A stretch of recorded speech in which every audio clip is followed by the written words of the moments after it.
Good evening, everybody. If you're starting to feel like it's Groundhog's Day, it's because today is Groundhog's Day. And Puxatawny Phil has forecasted we have a lot more Planning Policy Commission meetings in 2023. I'd like to call the February 2nd meeting of the Planning Policy Commission to order, and it is currently 6:31 p.m. Tonight's meeting is a hybrid meeting. The Planning Policy Commission is in person, but staff or members of the public may be attending virtually or in person. Stephen, tonight do we have a quorum? Chair Voice, yes you do. Excellent. We're going to move along quickly. Have a lot to do tonight, so we'll begin with public comments. These are general public comments for the commission or the city, and I have some guidelines to share with you guys tonight, but they can be made in person or virtually. Jared, has anyone signed up to make general public comments this evening? No one has signed up in person tonight, but I will give a moment for those online to raise a hand if they would like to make a public comment.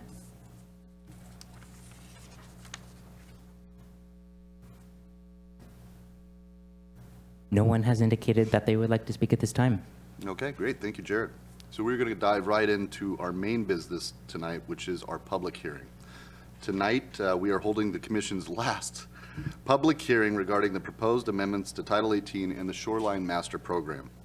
We previously have held public hearings on January 19th and 26th, so tonight we will conclude our deliberations and discuss our recommendations for City Council. The procedure for tonight's public hearing will be as follows. Staff is going to make a presentation. Again, PPC will ask our clarifying questions, and then we will open up the public hearing for public comment. During that portion of the presentation, members of the public may feel free to comment on Title 18, the Shoreline Master Program, and the proposed Commission's recommendations in the letter. Once all members of the public in attendance who wish to make comment have spoken, we will close the public hearing and the PPC will begin to deliberate and take action. So we will go ahead and open the public hearing at 6:33 p.m. Minnie, I believe you have a presentation to share with us.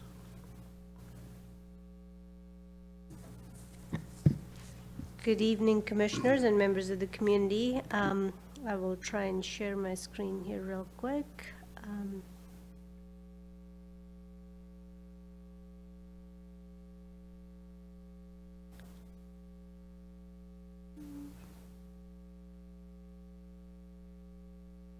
So today is the third public hearing on the consolidated draft. As you know, we've had many series of public hearings on individual components, but here we are tonight with the final public hearing on Title 18 and Shoreline Master Program. The process is the same for all of the public hearings. We'll open the public hearing, we'll do a little staff presentation. You all can ask clarifying questions. You will take the public comment, then you close the public hearing, and then there'll be deliberation. So the real quick, we want to kind of capture the conversations and discussions we've had in the past two meetings about these policy questions on the consolidated draft. As you may remember, we've had policy guidance throughout this process for the last 2 years, but these were the funds that you either had asked us to do more research on, or they came in as edits after the consolidation was done. So site-specific rezones, at the last meeting, you all recommended hearing examiner to be the person who holds the public hearing and makes a recommendation to City Council. The rezone, site-specific rezone criteria, you gave us some edits. We've included them in the attachment C as part of your packet. Deviation criteria, there was discussion and some questions related to it. However, there wasn't specific direction to change anything at this point.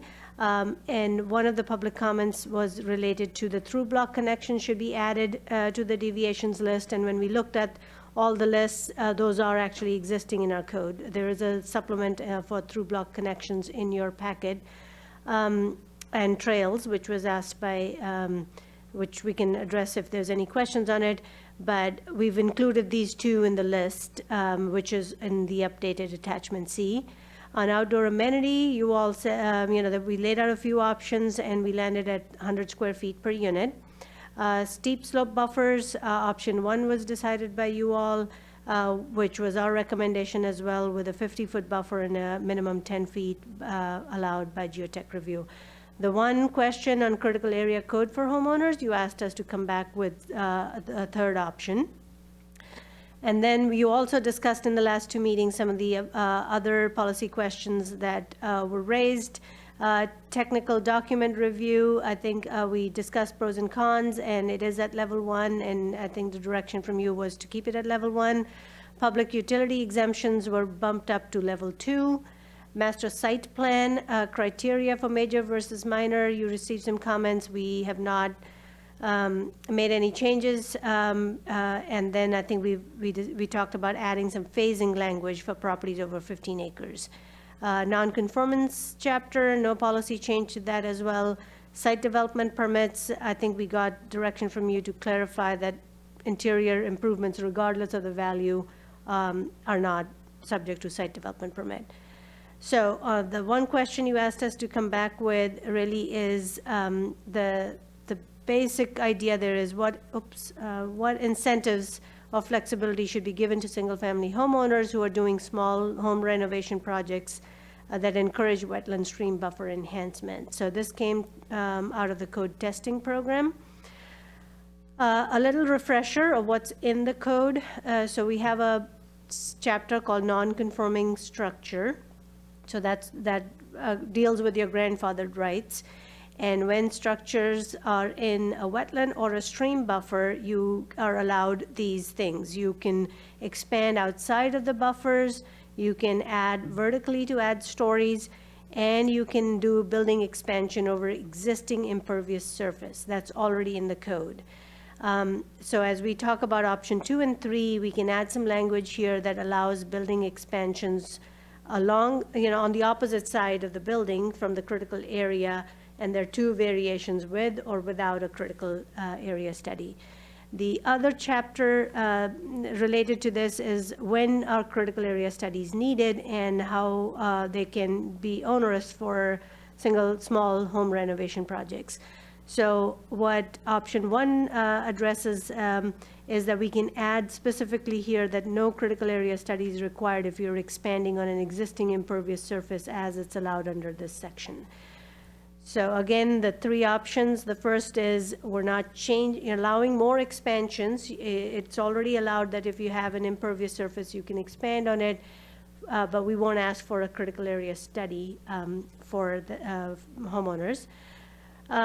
Option 2 is you can allow up to 500 square feet expansion out on the opposite side of the critical area.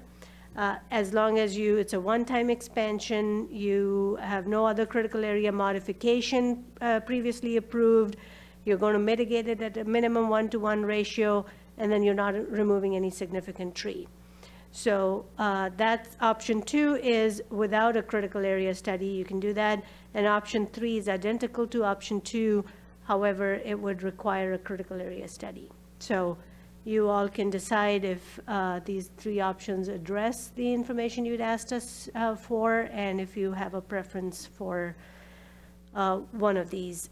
So that pretty much concludes my presentation. I think we can take on clarifying questions now.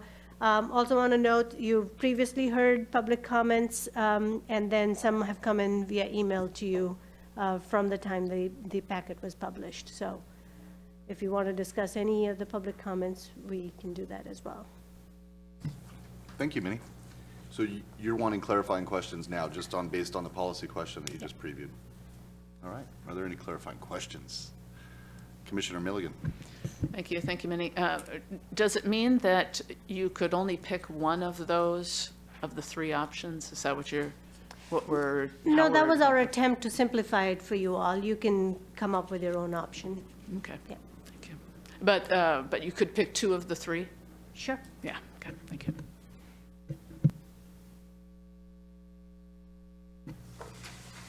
Any further clarifying questions? All right. Now remind me, Minnie, because we're going to make a lot of motion. a lot of commotion tonight. But do you want us to give you direction right now, or do we want to wait, allow the public hearing comments to happen? You probably want to allow public hearing. Yeah, the public comments, then after you close your public hearing, unless they're clarifying questions or you want to discuss now, you can wait till the deliberations.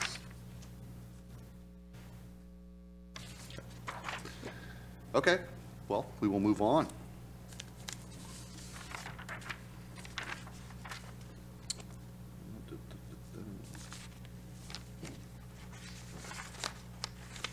All right, Minnie, so you're gonna have to help me out. I'm phoning a friend. Are we done with your presentations? Are we now moving into the big presentations? No, the presentation part is over, so now you can take public comments on this item tonight. All right, so we're gonna take public comments on this item and then And all the other, all the other. I'll let Stephen explain the order.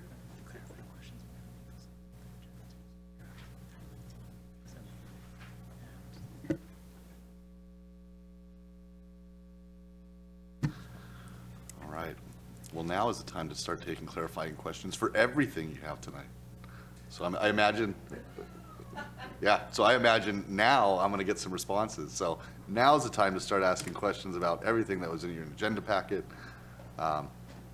Please feel free to start raising your hands. I have to imagine some people have questions about some of that.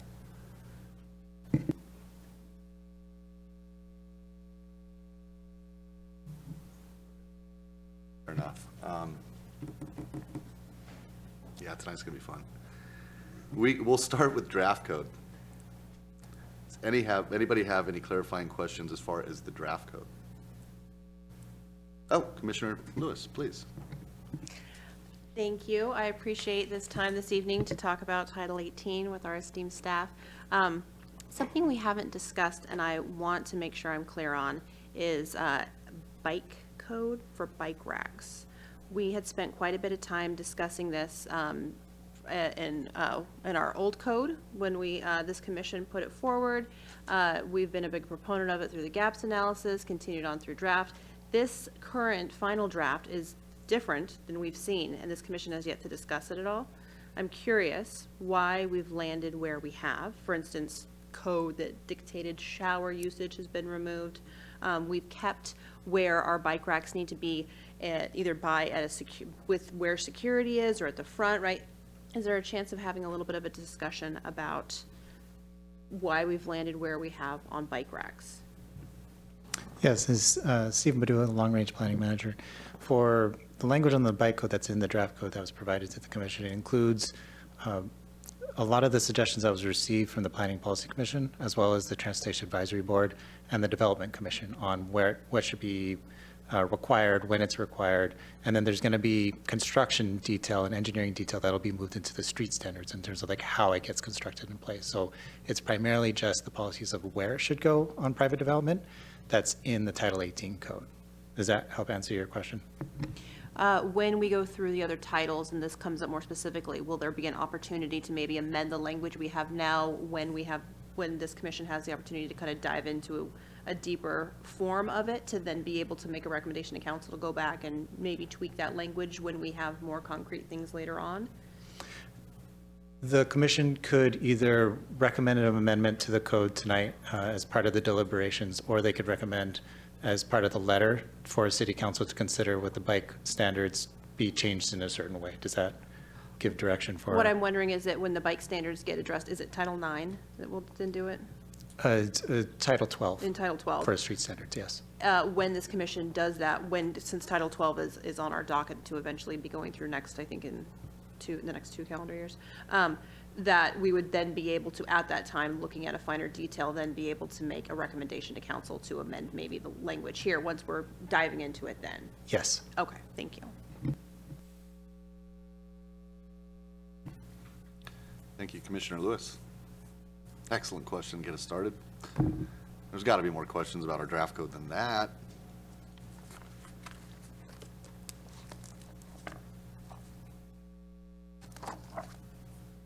Commissioner Lewis.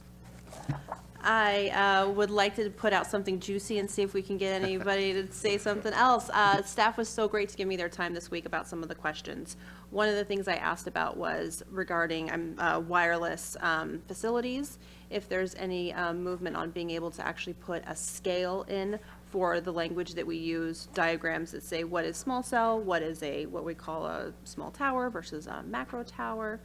From our discussion, is there any movement on the wireless facilities being able to be, have a human scale put in? Is that? Was that discussed earlier and, In our meeting earlier this week, offline, with myself and yourself, Minnie, and Stephen and Christian, I'm curious if the addition later on.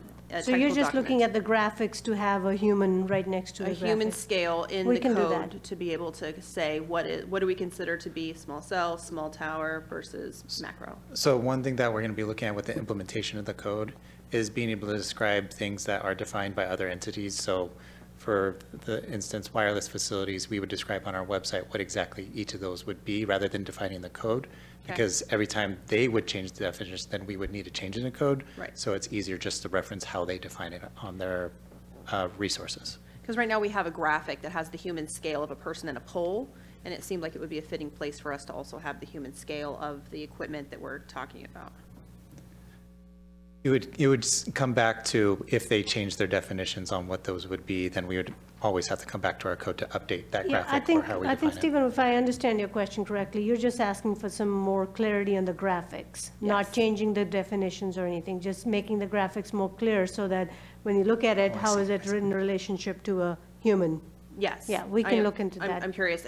I'm curious too, because it kind of gets to the heart of how the usability of the code, right? That's something that we've Sure, been really we interested can in the look at improving the process. graphics. And as you guys go through with the tightening and review, if there is a place to be able to be putting in detail on that.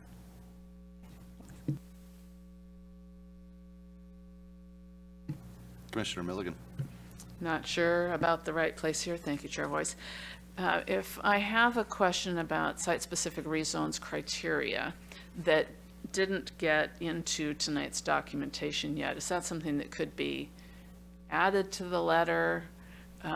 We talked about it, but I don't think there was a change in the criteria of site-specific rezones, and we don't talk about it in the letter yet. Was there a change? Sure, I mean, we can bring up the criteria when you're doing your deliberation, and you can make a motion to amend the criteria and discuss it during your deliberation. You can also add it to the letter. Either one of those will work. So I'm sorry, which were the two times that you could do it tonight? When you are deliberating, if you have clarifying questions on the criteria, we can bring it up now. Do you want to discuss it? No, it's okay. I just wondered when I might make it of the record to address it. During your deliberations, you can Okay. make a motion to add it to the draft code. Okay. Or you can make a motion to add it to the letter. Okay, Either thank one. you. Thanks. Thank you, Commissioner Milligan.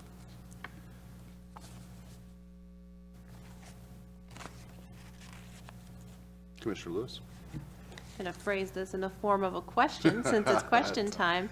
I had Daily made an double. outlandish proposal that we would, whatever the hypothetical number would be of the, I believe, 9 deviations that we have laid out in our code, that we would have an applicant choose a number of deviations, that a site permit couldn't have every deviation applied to them. Any thoughts about how the administration received that? Yeah, those, you can't arbitrarily pick a number like that. They're very different things, and each one you would evaluate it on the merits of each one.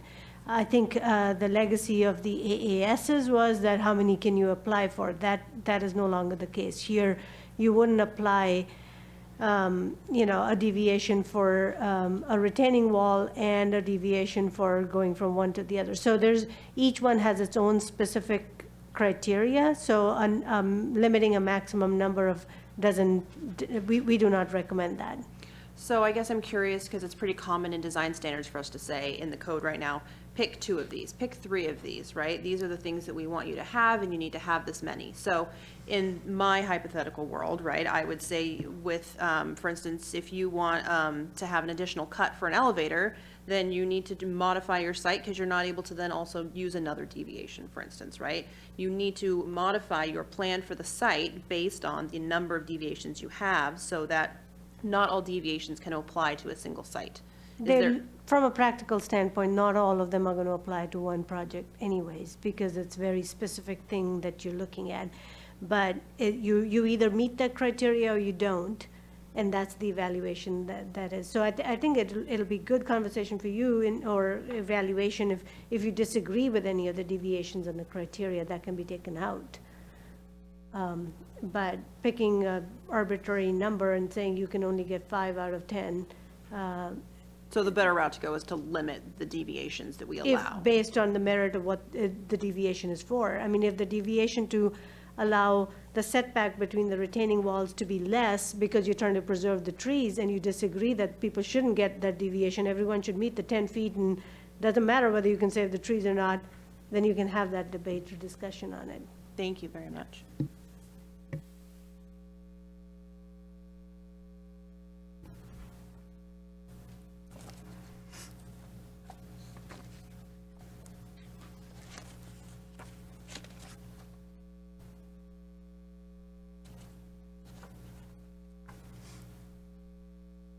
Leave it open here for a little bit.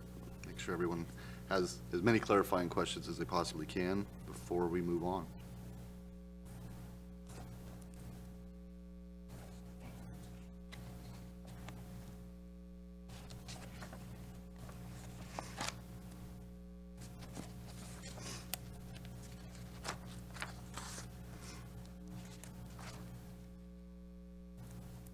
I have a quick question, just as far as the definitions. Is there a reason vesting isn't a part of the definitions? Is that found somewhere else? I think it's I'm not sure about our definitions piece, but we don't, I mean, there's a section about vesting and what that Right. means, but the definition, you would revert back to a common, Like a universal term? yeah. Okay.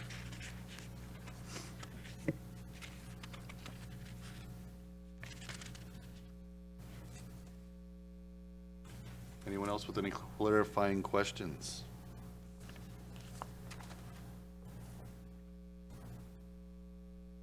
All right, well, thank you, commissioners. We will now open the floor for public comments for the public hearing. We do have a few things to stipulate, so to all of those who would like to speak tonight, you can speak in person or virtually. We do ask that you speak clearly and pause frequently, that you state your name each time before you speak. And if you are attending virtually by computer or by phone and would like to speak during this time, in addition to the above, please mute your microphone when you're not speaking. And if you're having any technical issues, try joining the meeting using a different device such as a smartphone or tablet. You can use the call-in information in the meeting invite to call in. This is a very serious part of our meeting and our decision-making process. So we do take them seriously, we do factor them in, and they will be factored into as it has been the last year and a half. They can be anything as far as Title 18, the Shoreline Master Program, but now is the time to get your comments on the record. Having said that, we do ask that you keep them to 5 minutes or less. So Jared, do we have people who would like to speak during the public hearing? We do have a few people who would like to speak tonight. I will open up the floor to the gentleman who is here. Okay, thank you.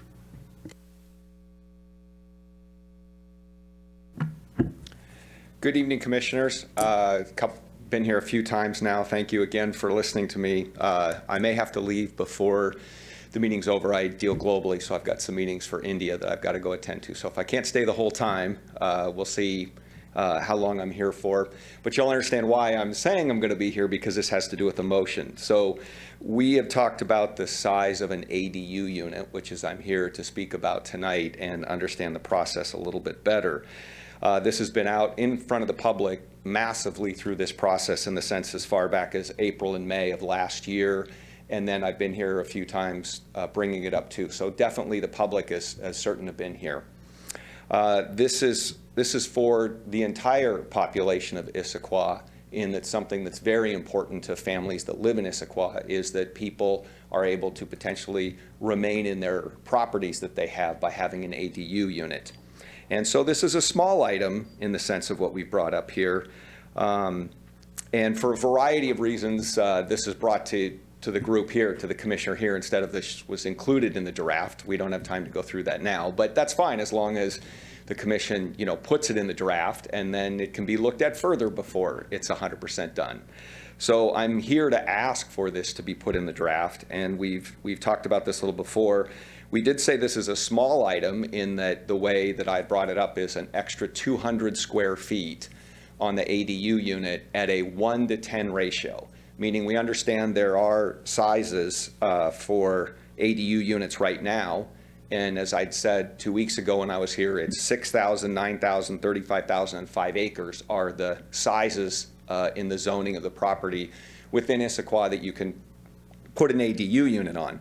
And so we are saying that in what I proposed 2 weeks ago was just 200 square feet more would be a lot for citizens of Issaquah to be able to remain in their property with an ADU unit. And we have a lot of experience in this in building. I have a building background also, and that 200 extra square feet makes a big difference when you're talking about, at minimum, a couple staying in their home where they have to have separate rooms and 24-hour nursing care and in something that they were. That's one example. Now, there are other examples too, but that's probably the one that's, maybe a big part of that as to why that extra 200 square feet.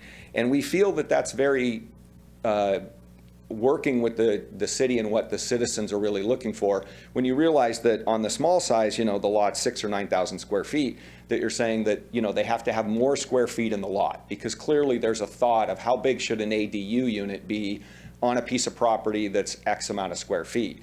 And that's why we said, that someone would have to have a larger lot in order to be able to add that 200, just the 200 square feet more. So that's a big part of what was put on the record and asking you to add to the draft to be put in there. It's not just adding 200 square feet, it's adding 200 square feet at a minimum 1-to-10 ratio, that you have to have a bigger lot if you had the bigger, if you wanted to add that 200 square feet, so that all families in Issaquah that want to do this could remain in their property, on their property. That's the biggest part. So from what I understand, and on the record here, this is 18.5.14. And if I have something wrong, then the staff over here can correct that. So I think you're going to get to that when you do motions. So I'm here to see if any of the commissioners have any questions or thought about that with my experience and stuff behind that. And I am asking for someone to make a motion. I understand someone has to second the motion, and then I understand you have to vote on it. And then it could be simply added to the draft. And that doesn't mean it's done. I mean, like I said, we kind of wanted this in the draft to begin with, but for a variety of reasons that didn't happen. But clearly none of this is done until, obviously the city council looks at it, and certainly there's more time for other public comments if there was something that is wrong with that. And certainly open if the commissioners, with all your experience, has some things that you thought it should be. I mean, we've just brought this to you and your expertise on saying a 1-to-10 ratio, a larger lot if you wanted the extra 200 square feet. So remaining minute, did any commissioners have any questions or anything about what we're asking for or what we're saying?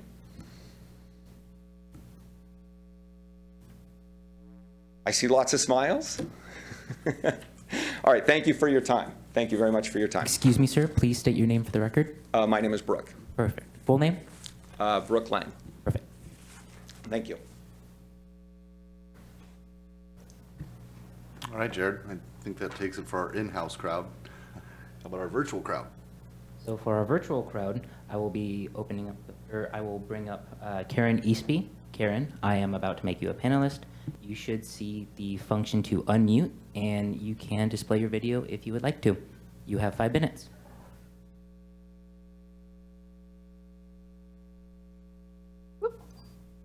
Seeing if I can start my video. Oh, I think it's working. Can you hear me? We can. Great. Okay. Good evening, commissioners. My name is Karen Eastby, and I'm the King County Manager at the Master Builders Association. I want to thank you for the opportunity to work with city staff and the Planning Policy Commission on these substantial changes to Title 18. We appreciate the engagement throughout the update process and for your responsiveness and transparency while preparing these draft changes. We specifically want to thank you for several positive updates, including changing the short plat threshold from 4 to 9 units, introducing a process for unit lot subdivision to help facilitate these simple home ownership opportunities, and the administrative approval of final plats.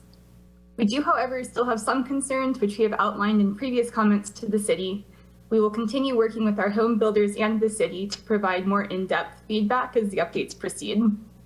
Tonight, I just wanted to highlight quickly a specific concern regarding the potential impacts of the vesting section in Chapter 2.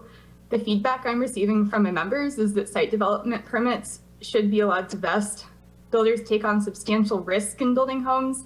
Investing at the site development permit stage provides predictability and certainty and sets expectations for the city and home builders about what code they need to adhere to.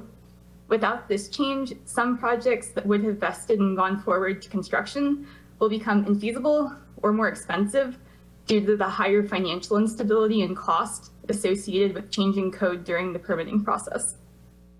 We're in a housing crisis. We desperately need more homes for more people, and it's vital that Issaquah allows for certainty and predictability in the home building process. MBAX urges the PPC to provide for vesting at the site development permit stage. So thank you again for your work on these changes. We look forward to continuing to work with the city on this code update and on other housing related issues. Thank you for your time.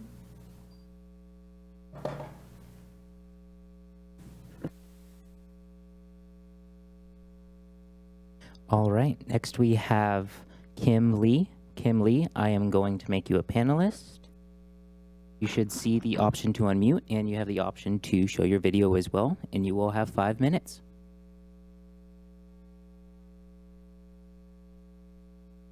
Hi, everybody. You can hear me okay? Yes, we can. Okay, great. Hi, my name is Kim Lee, Director of Real Estate Development at Lakeside Industries and also an Issaquah resident. I also wanted to thank you guys and make a point of mentioning that our appreciation for both staff and commissioners for your attention to our Title 18 concerns. Since last week, we've had a number of meetings with staff and feel really confident that we'll be able to reach a resolution that's mutually acceptable, that protects our aquifer and allows us to continue to operate in the city of Issaquah. And we trust that we'll see that updated language in the next consolidated draft. So thank you for that. We also submitted some comments ahead of the meeting tonight pertaining to transfer of development rights, or TDRs. So we, Lakeside, are in full support of a TDR revamp, not just because we're a built-in buyer to realize our vibrant new urban village project, but also because the program will make significant progress in advancing the city's open space preservation goals. So we believe it's an all-around good move, and are here as a resource to help collaborate and move that process forward. This TDR section in the Title 18 code is one part of the overall puzzle. And I also didn't mention this in this week's letter, but also wanted to highlight Corinne's comment about vesting, and we agree, and I believe we've made previous comments that site development permits should also be a mechanism for vesting. That's very important for large-scale projects. Waiting until building permit submittal to vest you've heard the same thing. It's extremely expensive, it's extremely risky, and it's a big deal. And it's also not consistent with other jurisdictions. So thanks again for the collaboration, and we look forward to continue working with you guys.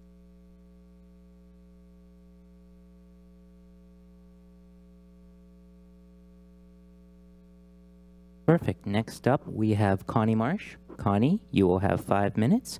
You may turn on your video if you'd like, and you should now see the option to unmute. Go ahead. Hi, Connie Marsh. Winding up, huh, people? So I'm going to start with, I read the draft comment letter to send to council, and I must say I did not experience these months and months and seemingly years of meetings as reflected in the tone of that letter. I thought it was way harder work, and you all dug in and did a much more in-depth job than was reflected in that letter. It's sort of gritty, and that letter has a tone of sweetness and like it was happy, happy, joy, joy the whole time. And I don't think that that would have been a thoughtful process. So I would like to have a more realistic tone in that letter. But anyway, that is sort of fluff on top of the cake. So the topic of things that we're missing, I listened to you all say that you would like to see that some sort of scaling for housing targets and the site-specific rezones is one of the criteria, and that did not get changed in the list of changes. And I thought that that was a particularly important thing, and I didn't want that to drop off the face of the earth. Environmental Board last night had a meeting. I think you should have gotten a letter from them this morning. They told us that was going to happen. And one of the things that was said at that meeting is that the level 1 review for technical documents was only technical documents that were standalone, and that other things that are level 2, level 3, or level 4, whatever reviews would go to be noticed and have a community meeting. I don't think that's clear. And I don't think when you all talked about that last time that that was clear to you. So I would like to have that be explicitly clear so people going through will know. I vote for some things level 1, but if they're a larger impact to a critical area or a big technical review document, it should be level 2. So it might even be that it requires a bump up from level 1. I don't know, but I can say it's not clear now. Environmental Board felt the same way. They were satisfied with Minnie's explanation, but that explanation is not what was told to you all at that point. So I want to talk about deviations for retaining walls. Now, one of the things that's been happening with retaining walls is people talk about, oh, we don't want retaining walls chasing up a hill. And then they build a taller retaining wall and they have to take down all those trees to accommodate the structure of the taller retaining wall. So you don't really get more trees. So I don't remember what kind of a study is required or what proof the department needs to provide to say that you're going to be taking out fewer trees with a single taller retaining wall as a deviation. So if it's not there, I would ask that they have to prove the net gain, and I don't think it's there. So last night at the meeting, we were told that there is going to be a different draft with all the inclusions and changes going to city council. And I did not really know that that was going to happen. And so I would also like clarification for what product the city council is going to get. Now you guys are done, so you don't even have to read it. You can scamper the other direction. But for someone like me, I need to know if I need to spend another, pencil out another week to know what's going on so I can make more comments. And last of all, I want to say that I so appreciate the work that you all have done and the conversations that you've had, and that you have actually dived into this language and really done an excellent job for the community.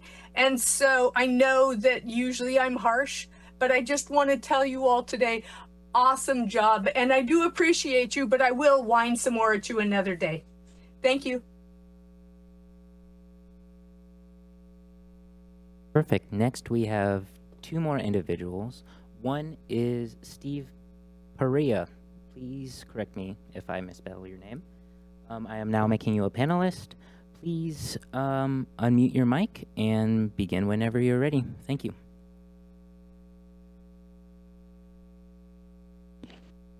Hi, this is Steve Pereira. Can you hear me okay? We can. Cool.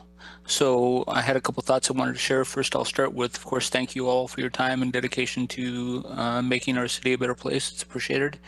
A couple thoughts off the top of my head, and they're not in any particular order, and they're not going to be as specific as or phrased as best as I would like. The first, I think, is that I think there was a list of 9 items that were considered.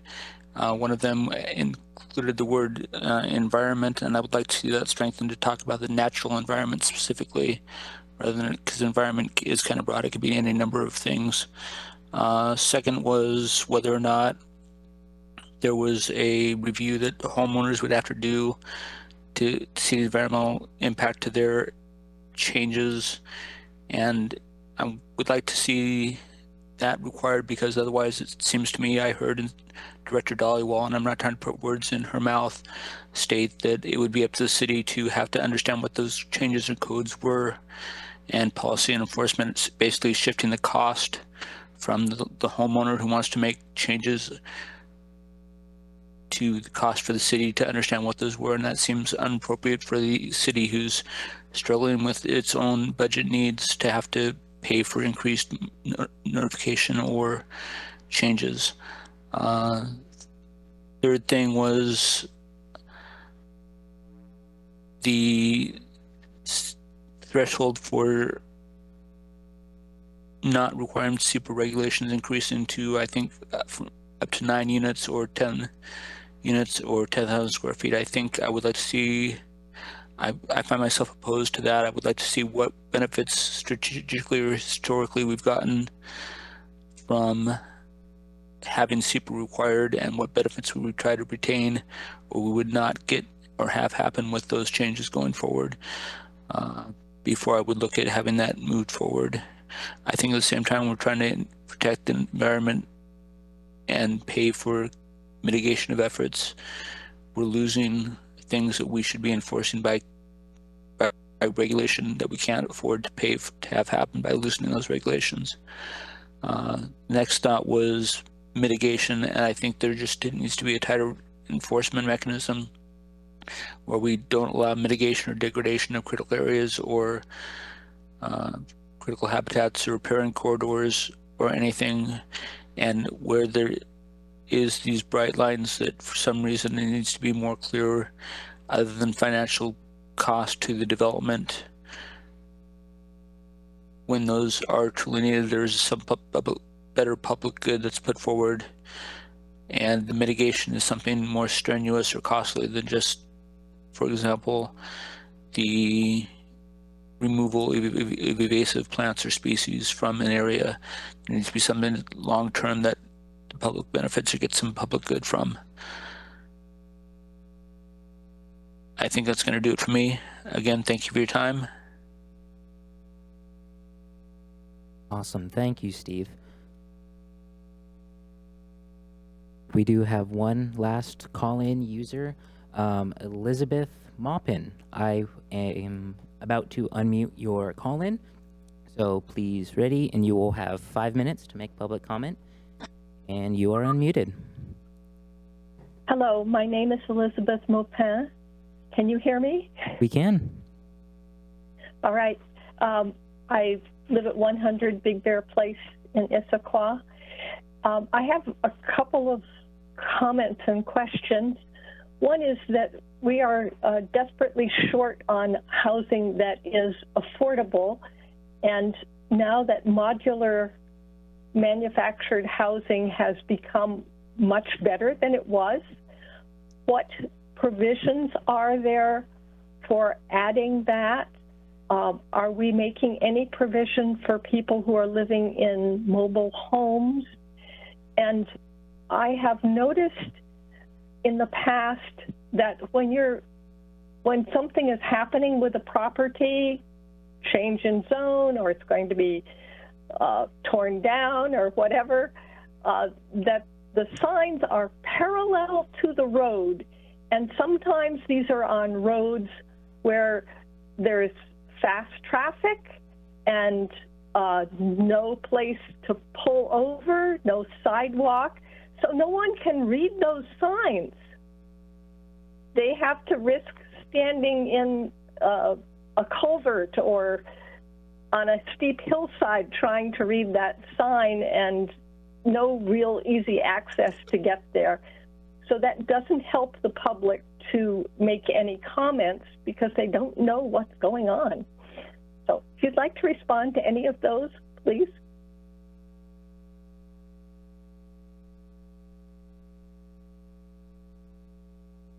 I think that's mostly it. I would like to see a plan that makes it possible, not just in the central growth area, but across the region for us to have more housing that people can actually afford. Thank you. Awesome. Thank you, Elizabeth. That is it for public comment tonight. Excellent. Well, thank you, Jared, and thank you for everybody who chose to speak this evening, as well as everyone who has been writing us emails and writing staff emails as well that we've all been receiving throughout this entire process, but also in particular this last week. If there is no one else left to speak, which Jared has just mentioned, we will close the public hearing at 7:16 p.m. Commissioners, for deliberations, we're going to go through several motions tonight. So it's going to be interesting. It's going to be fun. We're going to get through this. It's going to change slightly when we get to the letter. So there's going to be a discrepancy, but we've got phenomenal staff who's going to guide us through this process. But I do ask that when you please remember, when a motion is made, a second is required even to begin discussion. If nobody makes a second, that motion fails. It does not carry forward.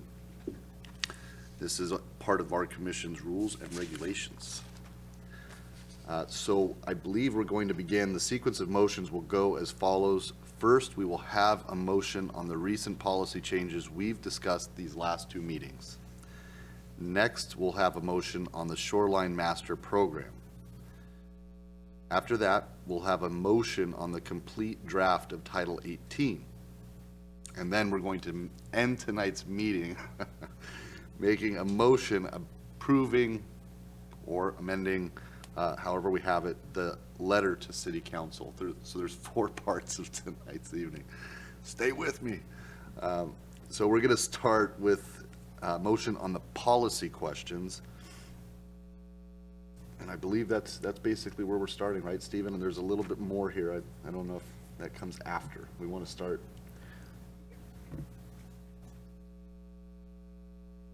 Okay. Do any of the commissioners up here feel like any item needs additional discussion?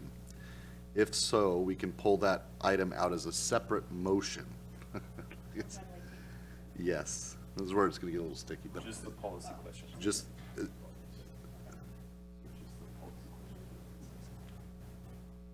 I'm reading that right, correct? Okay. Okay, because Commissioner Milligan. Is there a slide or something that tells us what these policy questions were? How do we follow the bouncing ball here? Yes, I believe it looks like we're doing some figures. There's one policy question, yeah. So is the request to pull up the policy questions, all of them? Right. Okay. I think we're going back to the last one, right? So I think we had discussion on all the policy questions in the past, and you all took informal vote. So here's the list of the questions, the 6, and then these are the other 5 that you all weighed on. So you could make a motion on all of the ones, and then the critical area one is the one that you asked us to come back with. So a couple ways to do it is to make a motion to approve all the ones except the critical area that you want to separately weigh in on, or if there's any other one from this list that you want to have a separate motion on. So is there a draft motion language that may help with that? Commissioner Lewis. Thank you. Chair, with your humorance, I will tell you that I believe what we should do is to make a motion on this. If seconded, that can then open debate and allow someone to say, hey, I'd like to change this, rather than us going in individually through this. I like it. Would the chair like it? I like it. All right. I'd like to motion that the Planning Policy Commission consider adopting the policy questions that are in front of us this evening. Second. All right, we can now open it up for deliberation. Commissioner Lewis. Thank you. I want to specifically talk to my fellow commissioners tonight about the steep slope buffers option. We've talked about it a few times in this space, and right now the commission settled on option 1, which to me is effectively doing business as usual. It aligns to our old code, and we were presented with 4 different options, and before the informal vote of the last meeting, there had been discussions that some people were for a variety of other things, and I would love to see if there is still a consensus on the first. In my opinion, I think we presented as a commission that we are divided on the technical review that's presented to us for the geological standards for the steep slopes, and that it would be fair to say that we've had several different opinions because we don't feel that we have adequate information to properly make an advisement on this issue. Commissioner Altamore. So I am still in support of number 1. Looking at those other options, I think they brought unnecessary technicality. When there is a geotech study that's done and the expert recommendations will come part of that buffer that is needed, and the only thing they can get is that 10 feet. And so I'm still in support of number 1, based on the presentations as they were made. Thank you, Commissioner Altamore. Commissioner Milligan. You all have uncanny memories. I do not have these documents before me because I didn't know I was going back in time. So to remember that I was for the first one or the second or third, can't even remember. Just saying. Business as usual was not satisfactory, though, so I'm listening to Commissioner Lewis and what she has to say. Excellent, thank you.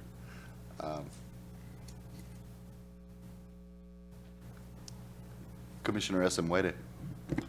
Yes, I remember that particular policy question a little bit as well. I'm actually still for that option 1. I know it's somewhat business as usual, but we still have the protection to be able to have that geotechnical study if they want to move beyond that buffer to get to 10 feet. So I'm still for that. Thank you, Commissioner Esamwede. I'll go on the record, I'm still for option 1 as well. Commissioner Patterson. I am also still for option 1. I am now recalling that discussion as well. I also brought up the idea of potentially exploring option 4 a few meetings back, but was reassured that while these are granted, they are only being granted when passing a review. So it's not that they're just kind of checking the box. They're actually getting the full-on review, and therefore I feel like it's a reasonable code. All right. I believe now we can vote. I'll be phoning a friend all night. I believe now we can vote. So for our, tonight, for the recorder who's recording the minutes, Commissioner Lewis. Prior to a vote, Chair, I would recommend that we discuss the final policy question that we haven't answered from that list on the motion. Okay. So we have the critical areas policy question.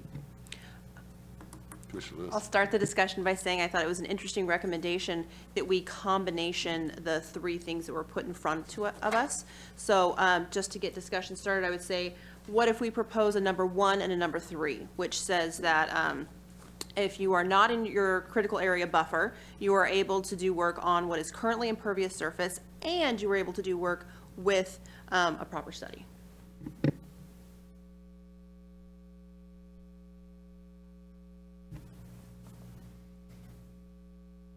Commissioner Milligan. Is that option 5? What is that? Say it again.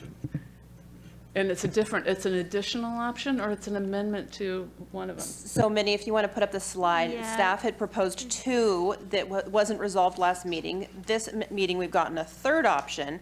And Nina, you so lovely asked staff, are we able to combo this? And they said, sure. And so just to have our popcorn with extra butter, I'm curious, I'm putting out for 1 and 3 as possibilities. Thank you. Commissioner Altamore. Does 3 refer to an existing study that hadn't passed that 5-year expiration, or is this a new study? Okay. Director? I was trying to open up the slide and it's not letting me share, so let me try one more time. A little different way.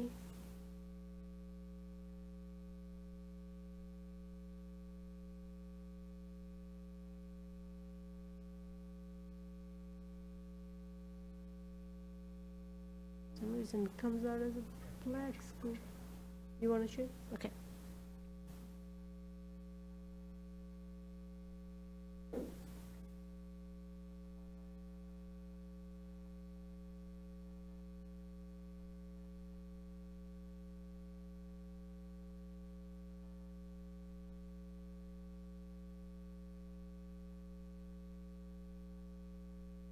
Was it these three options?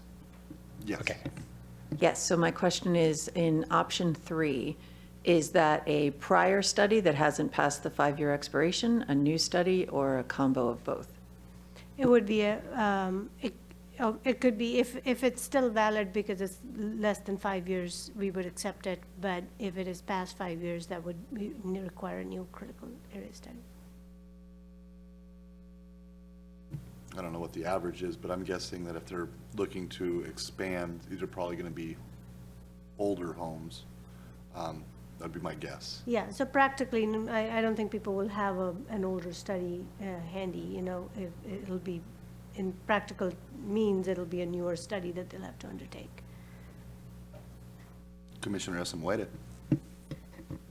With that new critical area study for the expansion outside the impervious area, look at the effects from just that individual house or from a certain, like, an area, like I guess you could say like a drainage area per se.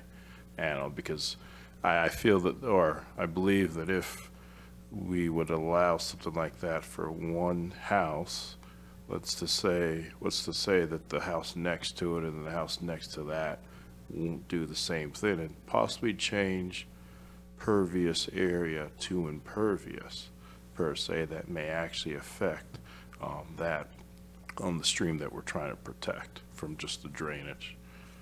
Sure, yeah, as you consider this, you should take that into consideration, that it's cumulative, it's not just one individual homeowner. There could be a few, you know, or a lot of homeowners that would then, could potentially come in for this 500 square foot additions to their homes, making cumulatively the impervious surface larger along a critical area. The mitigation at 1-to-1 ratio is supposed to, you know, offset some of that. So if there's blackberries along the wetland or a stream, that the idea is that even if you're allowing homeowners to expand this 500 up to 500 feet, that there's some gain to the environment by plantings and other things. But those plantings then also have to be maintained over a long period of time. It's not a one-time planting. So as we discussed previously, there's back and forth in terms of will it be successful or will it not, you know, there's pros and cons. Commissioner Altamore. Thank you. So if I'm remembering this correctly, the whole point of this was whether or not you had to have a critical area study. And 3 says you do. So isn't 3 just what we have right now? 3 does not allow you to expand in the buffer. The only expansions allowed under the existing code are if you have an existing impervious surface, you can build on it. The 3 goes beyond that to let you go take out your lawn area, your non-pervious, impervious surface to be included in your expansion.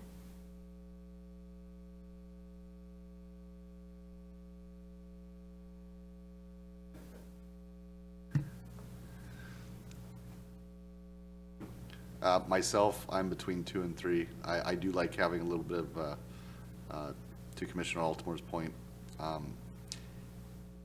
requiring the study will kind of help mitigate some of the things that may go wrong with option 2. I know Minnie just had mentioned that it's kind of a pros and cons, wait and see what happens.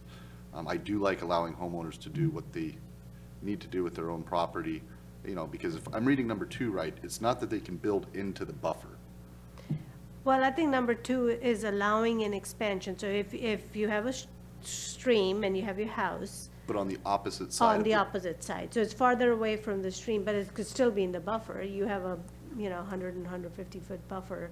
So your entire house may be in the buffer. So this only applies to non-conforming structures. So they're already in the buffer. And are we limiting them to that footprint for perpetuity, or are we letting them do a little bit of expansion in exchange for some enhancements along the critical area? So you are losing your, like you all are discussing, you would increase your impervious surface cumulatively. It could be it could be but the idea is it's still the impact is still being offset by mitigation that you're doing on your property. So I guess for an example, if we're talking about a company that, because of no fault through their own, is now in a buffer because of this code update, and then they wanted to expand, but they can't. Let's say they get the critical areas study, but the critical areas studies says you can't do what you want to do. Option 2 would allow them some flexibility. Option 3 with the critical areas study, that would take that away if there was a reason they couldn't build in that area. You could do what you want to do under either option 2 or 3. The option 3 just will require you to hire a biologist and prepare a report and prepare a mitigation plan. It just won't be a homeowner-led, but there will be a report. So it'll be a little bit more costly, option 3, but you'll have a professional do the study and do the report and all that. But what you want to do is the same under option 2 or 3. The only difference is 3 would require the report. Yeah. And I know the report's going to vary obviously by size, but I mean, for a typical homeowner, what does a report like that look like?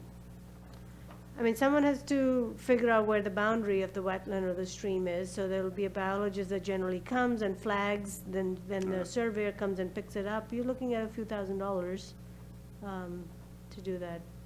So I guess the question is a few $1,000s if someone has the coin to build a 500 square foot addition. That should be properly baked in the cake. Commissioner Asimwede.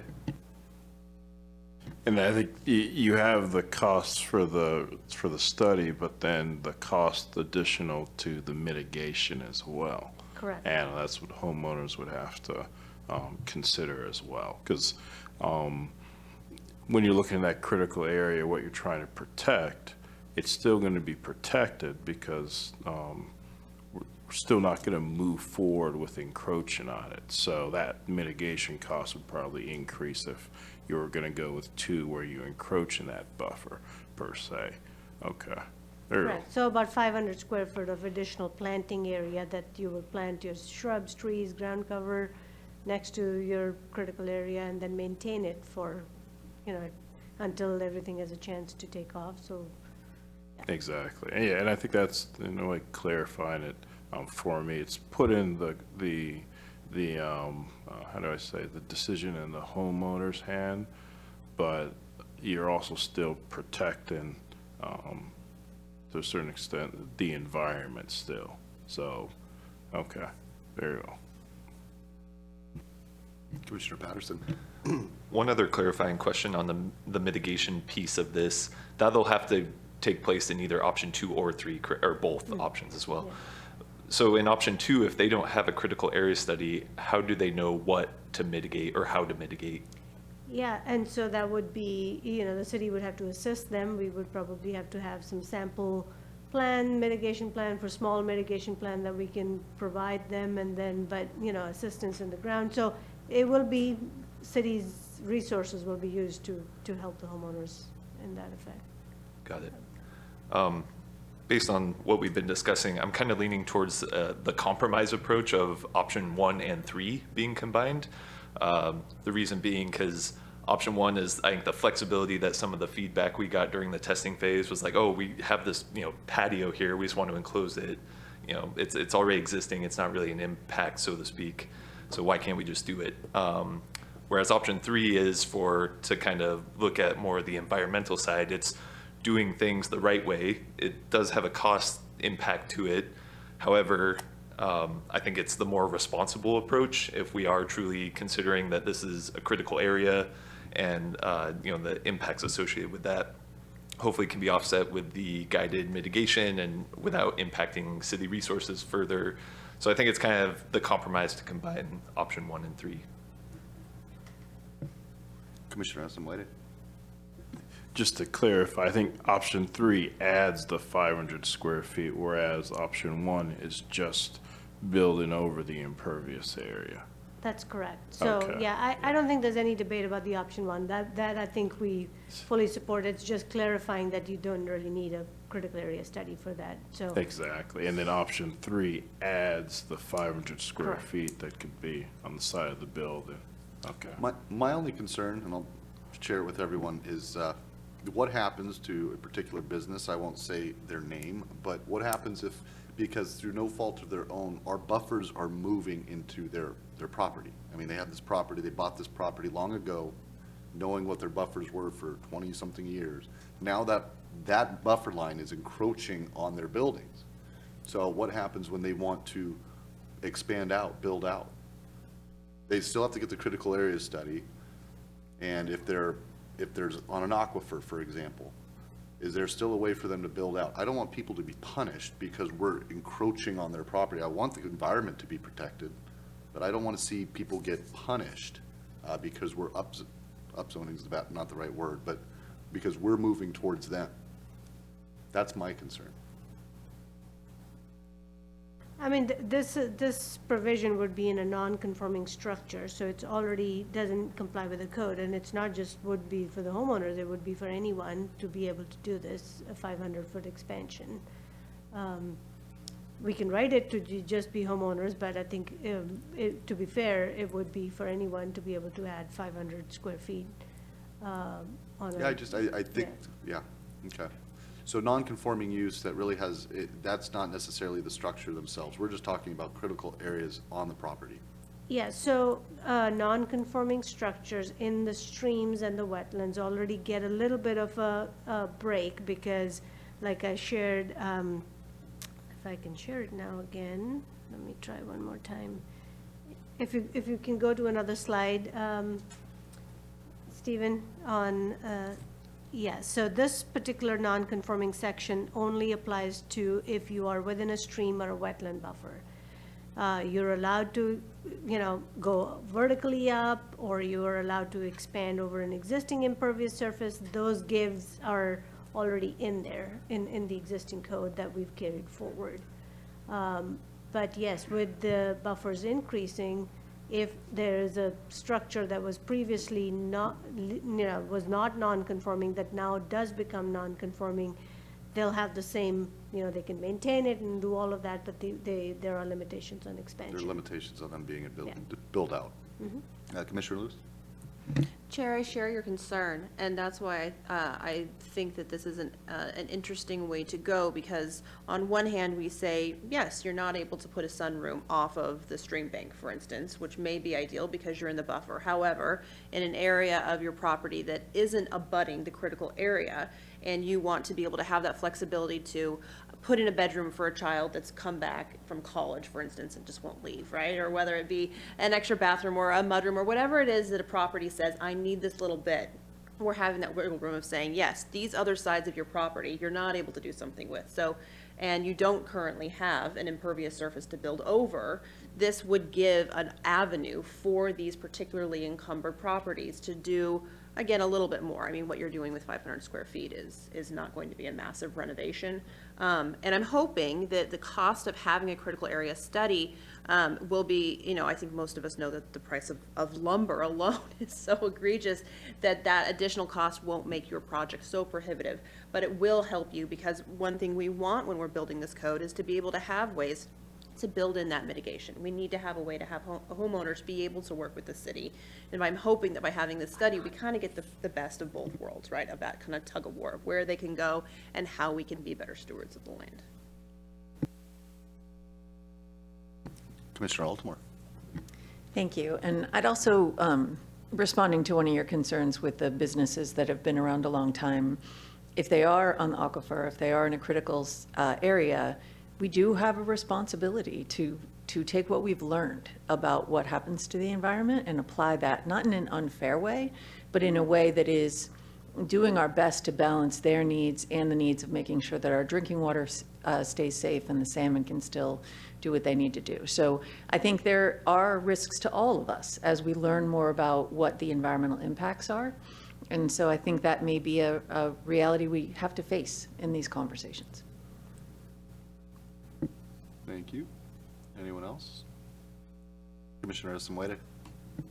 Yeah, and just to clarify a little bit, the critical area discussion is separate from the aquifer discussion, where existing property would be possibly over the recharge area.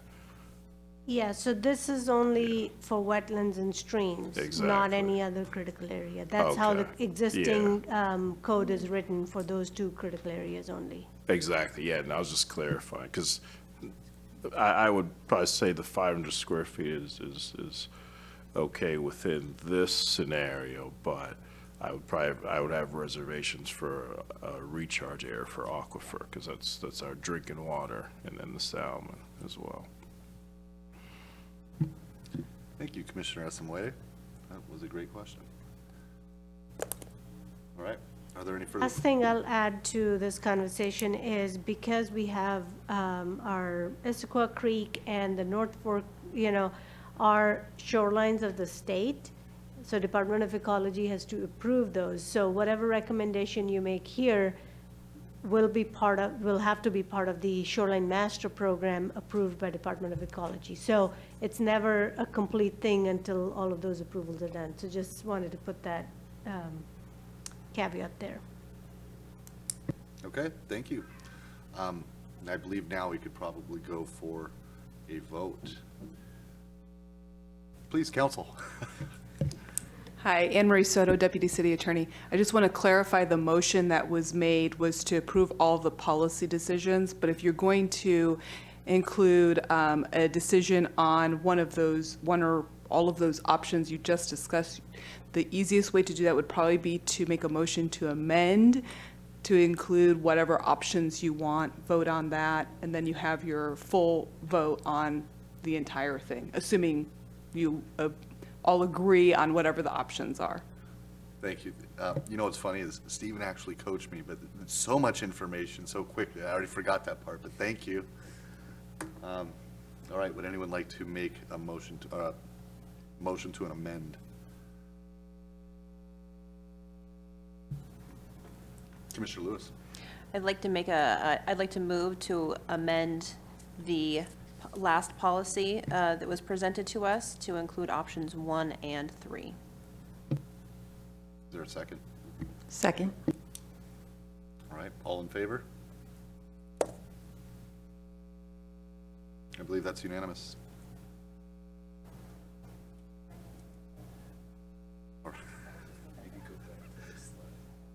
Yeah, maybe we go back to the slide with the instructions.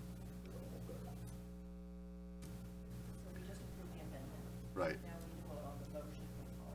Would anyone like to make a motion on the policy? Would anyone? Chair, Commissioner Miller? Voice, can we see the slide that has the details of the motion Yeah, that one. So it's all of these and none others. With, It's these. Well, With there are the 5 in amendment. next slide And with the, that you all weighed for on the amendment. before.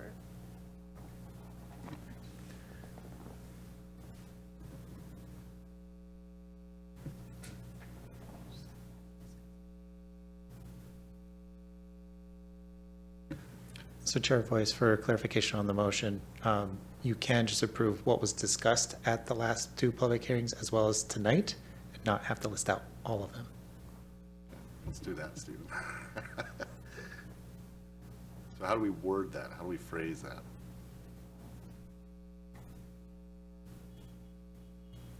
There it is. All right, but do I do this? Or is this open for the floor for everybody? Okay.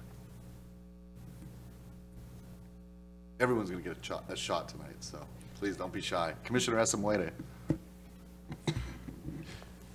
I move to recommend the approval of the policy changes to the January 11th version of the draft code as discussed at the January 19th and January 26th commission meetings. I just want to clarify. So there was a motion on the floor to adopt the policy changes that were on the screen. Then you moved to amend that to include item or options 1 and 3 with respect to the critical areas.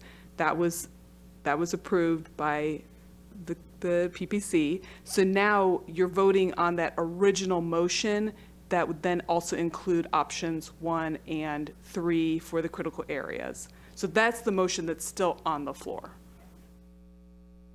So no new motion needs to be made. That is the motion.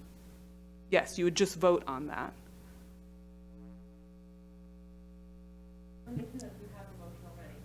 Yes.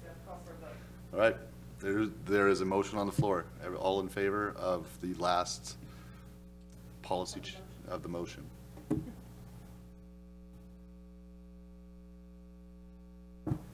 You have majority. I'm gonna be annoyed by the end of the night. What's that? One opposed. You want to call for a voice vote? Oh, voice vote, okay. I'm not gonna be friends with anybody after this. Commissioner Kennedy. Aye. Commissioner Milligan. Abstain, or whatever Commissioner the. Altamore. Yes. Commissioner Esamwede. Yes. Commissioner Lewis. Aye. Commissioner Patterson. Aye. So that is unanimous. An abstention is a yes. All right. All those opposed?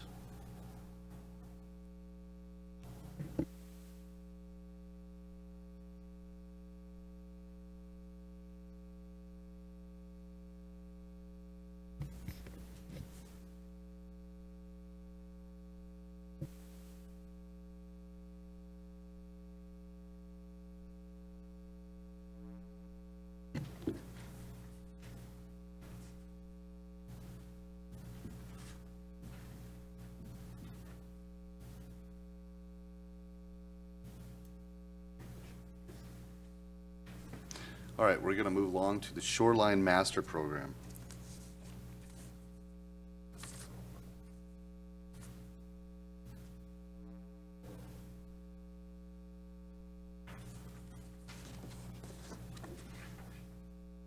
Would anyone like to make a motion on the Shoreline Master Program? Commissioner Lewis. I'd like to move that this commission adopt the Shoreline Master Program as stated in our draft code. Commissioner Patterson. I second that motion. Yep. It's open for discussion. Would anyone like to discuss the Shoreline Master Program? Commissioner Milligan. Thank you. The Shoreline Master Program is something that we need an update on, and I'm excited to vote to approve it. However, I think that this is, and this might be a recurring theme for me tonight, this is a new starting line of future improvements that can happen. We can continue to improve. We just have to stop somewhere and then start again, like in a relay race. And so I'm excited that we have improvements and we have clear language in our to protect our shorelines. And I'm looking forward to the next chapter in that as well. At the same time, complicated. Amen. Thank you. Commissioner Lewis. Thank you, Chair. I'd like to make a comment about the Shoreline Master Program and a little bit of a wish list.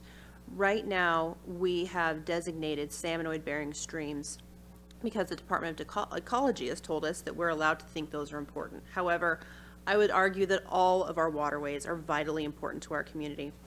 And right now, as we work on our stormwater, surface water, wastewater master program plan, there is funding for us to be looking better at how water flows and contributes to our community, which will make a huge impact on things like the Laughing Jacobs Creek and a variety of areas that are being threatened right now by heavy development. So what I would like to see is a move to request that council put more funding into our non-salmonoid bearing streams as well, to have better information for water protection in this community that we don't currently have. I love the work that we've done to upgrade the stormwater master plan, but I think that we can do better with the guidance of our fantastic staff. Thank you.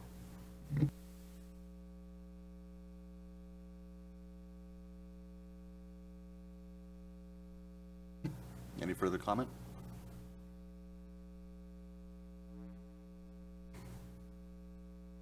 All right, there's a motion. Yeah, there's a motion on the floor. We can vote. I don't know if I have to say the magic words right now. Magic words? All right. Yeah. All in favor? Unanimous.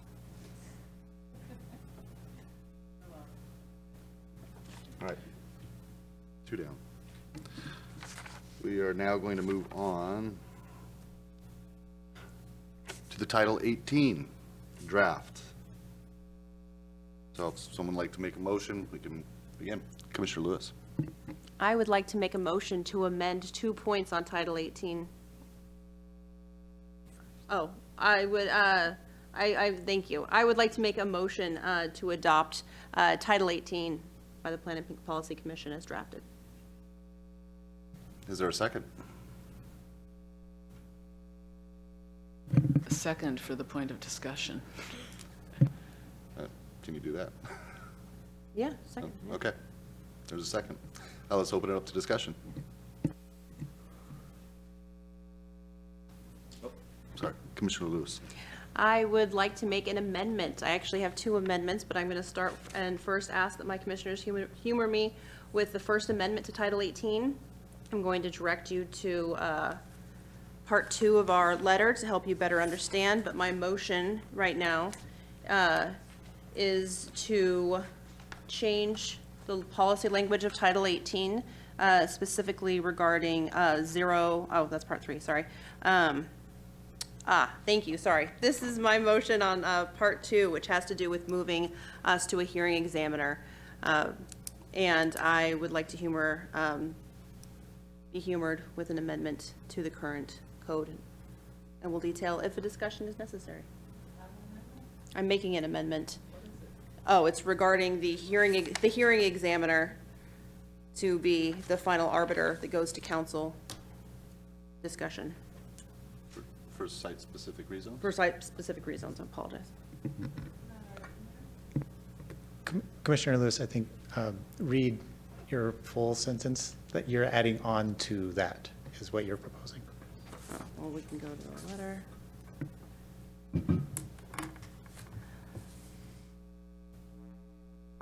My amendment would state then that I move that the commission should have a meeting to discuss and advise on how a rezone application could conflict with a city policy as the primary holder of policy familiarity. That letter of opinion would be submitted to the hearing examiner and as an official comment, get on the record to city council. And I welcome a second to be able to further discuss. Commissioner Esamwede. Second, further discussion. Commissioner Lewis? So the Planning Policy Commission is the first and primary body responsible for soliciting and hearing public input on land matters in this community. The PPC members bring an important expertise to the consideration of plans and implementation that reflect the perspectives, experience, and values of their community. The commissioners listen to staff recommendations and public input, weigh all the evidence, pay attention to the relevant criteria, and then make a thoughtful, considered recommendation to the City Council. While I agree that the current plan that is in Title 18 to have a hearing examiner make that final recommendation, I do not believe that we are adequately holding the voices of the community right now and how it is planned. And I would like to, though this commission has discussed it, to reopen the idea that it would come before this body, not as a public hearing, but instead to give the advice of the current Planning Policy Commission on the record to City Council through the hearing examiner for these site-specific rezones. Commissioner Kennedy? While I totally respect your desire to have this commission really have a voice in that process, unfortunately, I really see that as defeating the purpose of the hearing examiner and really putting the analysis of a site zone request in their hands. We are citizens of Issaquah, so we have every ability to attend those meetings and give our personal feedback. I feel that bringing the policy commission into a formal discussion to then take to the hearing examiner, to then take to the city council, sort of puts an extra step. We're now making that process even more onerous than it was before. And it seems to sidestep the change that we have proposed to Title 18, which is to have that process go through a hearing examiner versus this commission. So I would like to see it stay as is and change the process to a hearing examiner as has been proposed by the policy proposal that we've just voted on. Thank you, Commissioner Kennedy. Commissioner Milligan? Thank you, Commissioner Kennedy. I agree with you that the reason we moved to the hearing examiner is that we felt that this would become more of a technical review. Now, I don't agree with all the criteria in the site-specific rezones, so I think that I have an amendment coming up that I hope will help with that.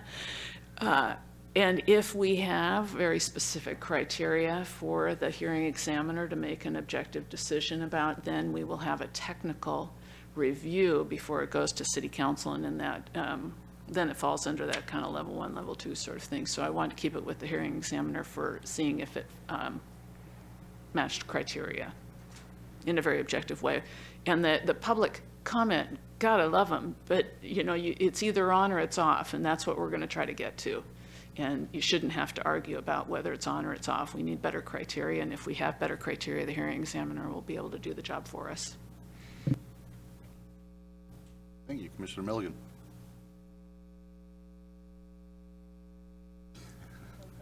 Yeah. With no further discussion, we will take a vote on Commissioner Lewis's amendment. All in favor?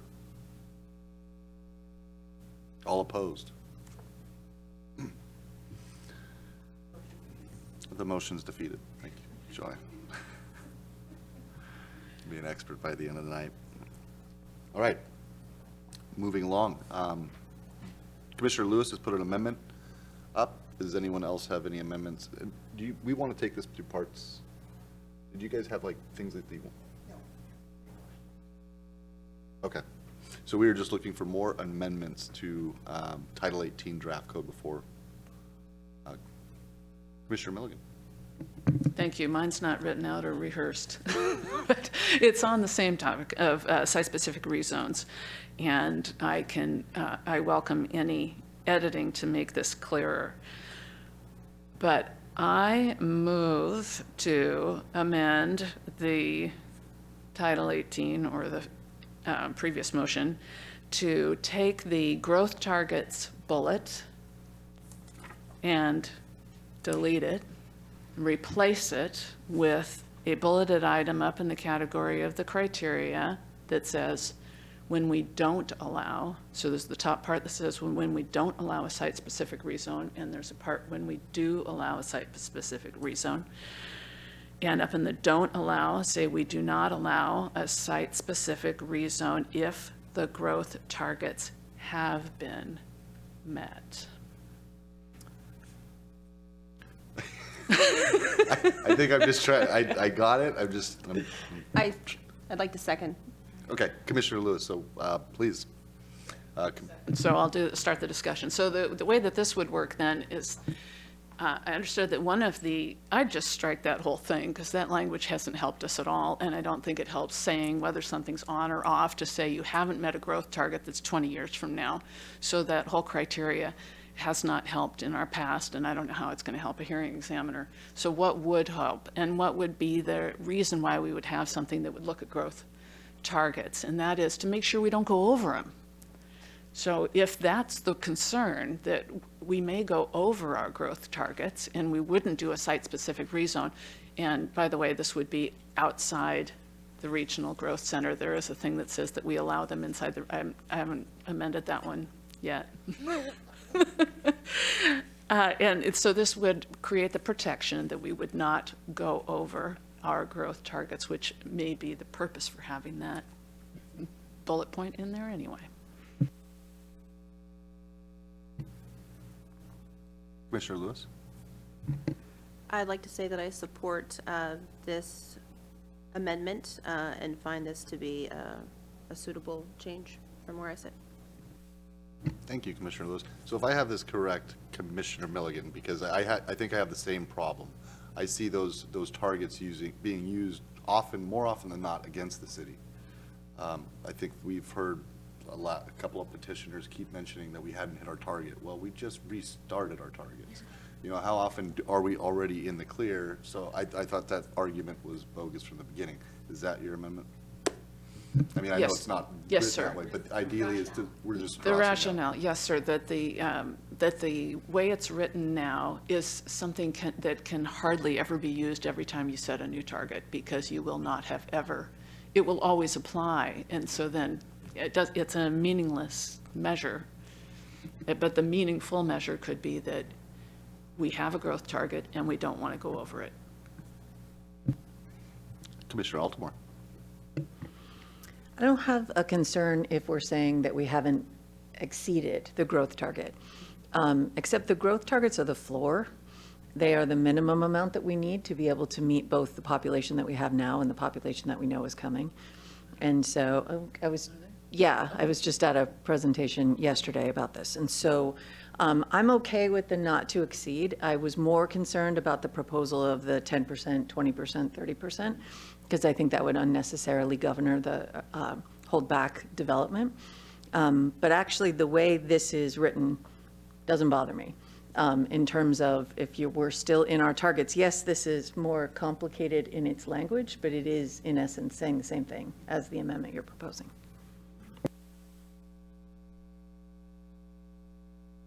No, thank you, Commissioner Altamore. Well, I believe Commissioner Milligan has a motion amendment already. So we'll call for a vote if there's no further discussion. Commissioner Asamoah. Trying to wrap my head around it, where you have a growth target and it's the policy, not a policy, it's a criteria to new development, basically. If we haven't reached that growth target, then we can't push forward with that rezone per se. Am I clear on that? Commissioner Milligan? If we had met our growth target and that criteria was added as a disallow a site-specific rezone, you cannot, because all rezones are to upzone. It's the assumption here. So it would be disallowed if we had outside the regional growth center. There is a caveat in the criteria that allow for it in the regional growth center anyway. To your point, so you could exceed your growth target in the regional growth center. But if it's outside of it and you had already met it, the site-specific rezone would be disallowed. Okay, Yeah. thanks. Thank you for that clarification. Any further Just a point of clarification, so we have the criteria up on the screen. So I think the discussion is focused on 2B. And Commissioner Milligan, are you proposing an amendment to the language on 2B? My amendment was to strike the language 2B and add a bullet to the top section where it says that, well, right under it would be a new number 2.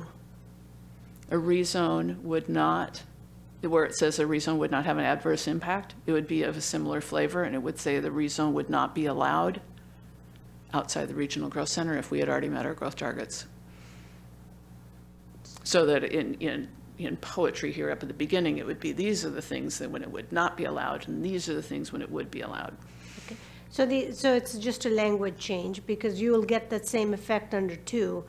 So in 2A, it says, if the requested rezone results in increased housing density, you can only be supported if it is in the regional growth center, or if it's located outside, the countywide housing growth targets must not be met. So I think your proposed amendment is the same thing that 2B is getting at, if Well, we are understanding it correctly. It's trying, but when the growth targets must not be met by the time, they would never, like right now, our growth targets would never be met.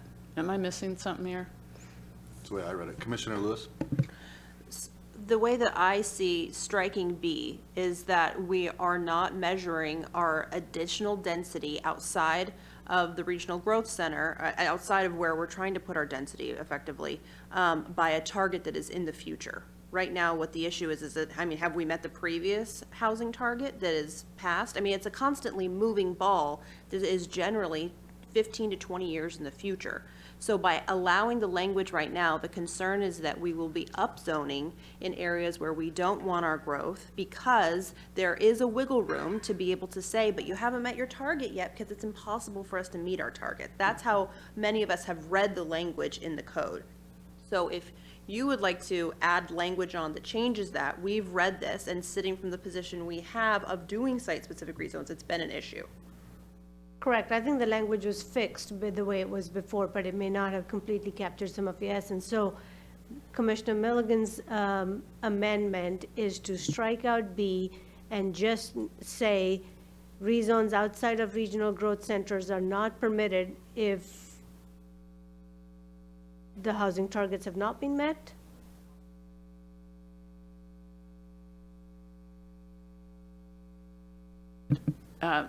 If the housing targets have been met, a site-specific rezone outside the regional growth center is not allowed.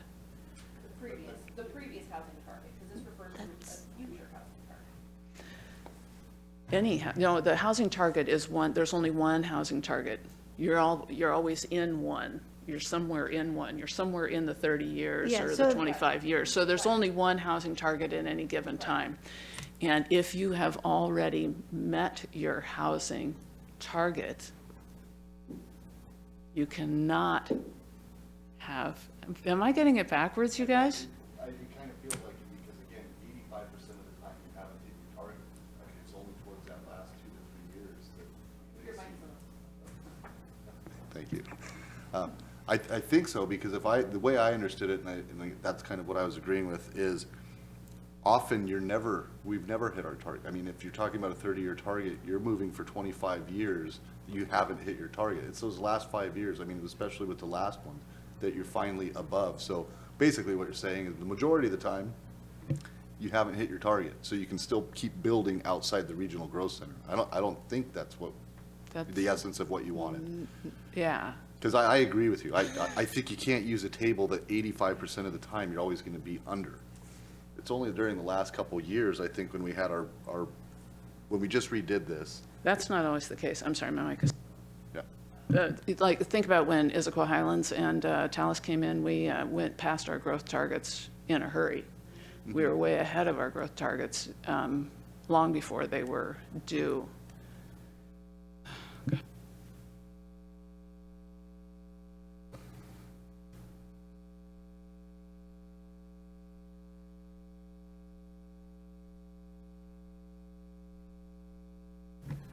Commissioner Lewis. So either we're ready to vote, Minnie, or you find that you need further clarification, because I think that there is in some ways a consensus on the feeling that we're getting from the code language. So it's also easy for us to withdraw the amendment, or if obviously the author of it would, if staff says, we get your intent and we want to rewrite this section so that it's presented because we agree with you, right? I mean, the other thing is to I'm say not that- sure we understand the intent, that's why I asked the point of clarification, because we can explain the way it's written now, but by deleting B and adding another point that states the same, maybe the outcome is the same, is I think our understanding, which maybe we may not fully understand the amendment either, but if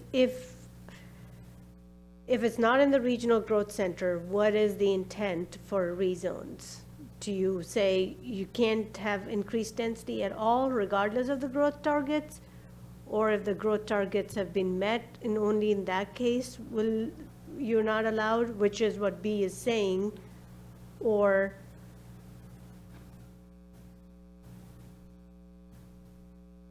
I think the idea, don't let me speak for you, Commissioner Milligan, but the idea is to limit it. When we haven't reached our growth targets, the idea is to be packing that into the regional growth center. And again, I might be getting a little twisted too now, but that's the idea, is why have a regional growth center if people can upzone, like the last previous upzone did again? I mean, these aren't anywhere where we want our infrastructure, where we want these things to go. So how do you encourage people to build in the regional growth center? And how do you extrapolate the growth targets from that? I think the idea is, again, we just don't want people upzoning all over the place. I mean, that's why even have the regional growth center.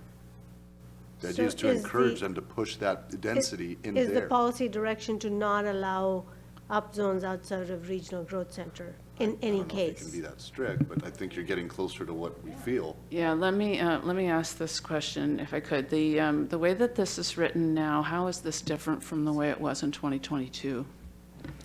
I'm sorry? I'm sorry, can you repeat the? How is this to be different from what we had in 2022 as a criteria? I think the intent hasn't changed. It's just the way it was worded. It's now A, B, C. Before it was just all jumbled up in one, and there was confusion about that, is my understanding. We can pull out the old one if that'll help. The I way guess the it's follow-up is, has it been successful? You know? Commissioner Esamwede. And then the question is, what happens? I know it's rare if we do reach that target and we still need to expand.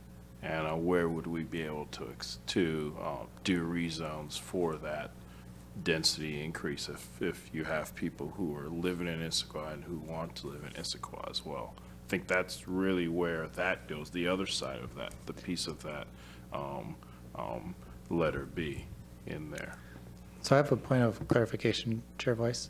For this language, which really originated from the comprehensive plan, which looked at encouraging development inside the regional growth center, but it didn't restrict it to the regional growth center. In order to incorporate that as part of the development regulations, it needs to be coming from the comp plan first. So this might be a discussion for the comprehensive plan periodic update before we add into the development regulations. Chair Voice. Commissioner Milligan. I'm going to cheat here. I'm considering vacating my amendment, motion to amend, to replace it with a new motion to amend to strike 2B. So I think I would like to, how do I move to vacate as the author, to vacate my motion? Does it need to be asserted by the seconder? Yeah, so you would just withdraw your motion, and it has to be agreed to by Commissioner Lewis. I'm sorry, what did you say? I do what? To withdraw. Withdraw my motion to amend. Agreed. Commissioner Milligan. I'd like to move to amend Title 18 in the site-specific rezone criteria by removing 2B from the criteria. I second. Discussion? I think I've already discussed it. Commissioner Altamore. Does this then preclude a site rezone outside of the regional growth center? I think that would be the consequence of that. Yeah. Yes. Unless you have something else to say there. Just, I will when the vote comes up. Yeah. Thank you. Yeah, I mean, it is for increased, housing density. It could, if it's a commercial property or anything like that, that probably won't apply. But yes, if you're trying to do a rezone to get additional housing, that would not be allowed outside of regional growth center is what the outcome of that amendment would be. Oh, man. Commissioner Milligan. Thank you. I'm excited about this, that we've gotten to this, because we have the beneficial situation where our building capacity far exceeds our growth targets.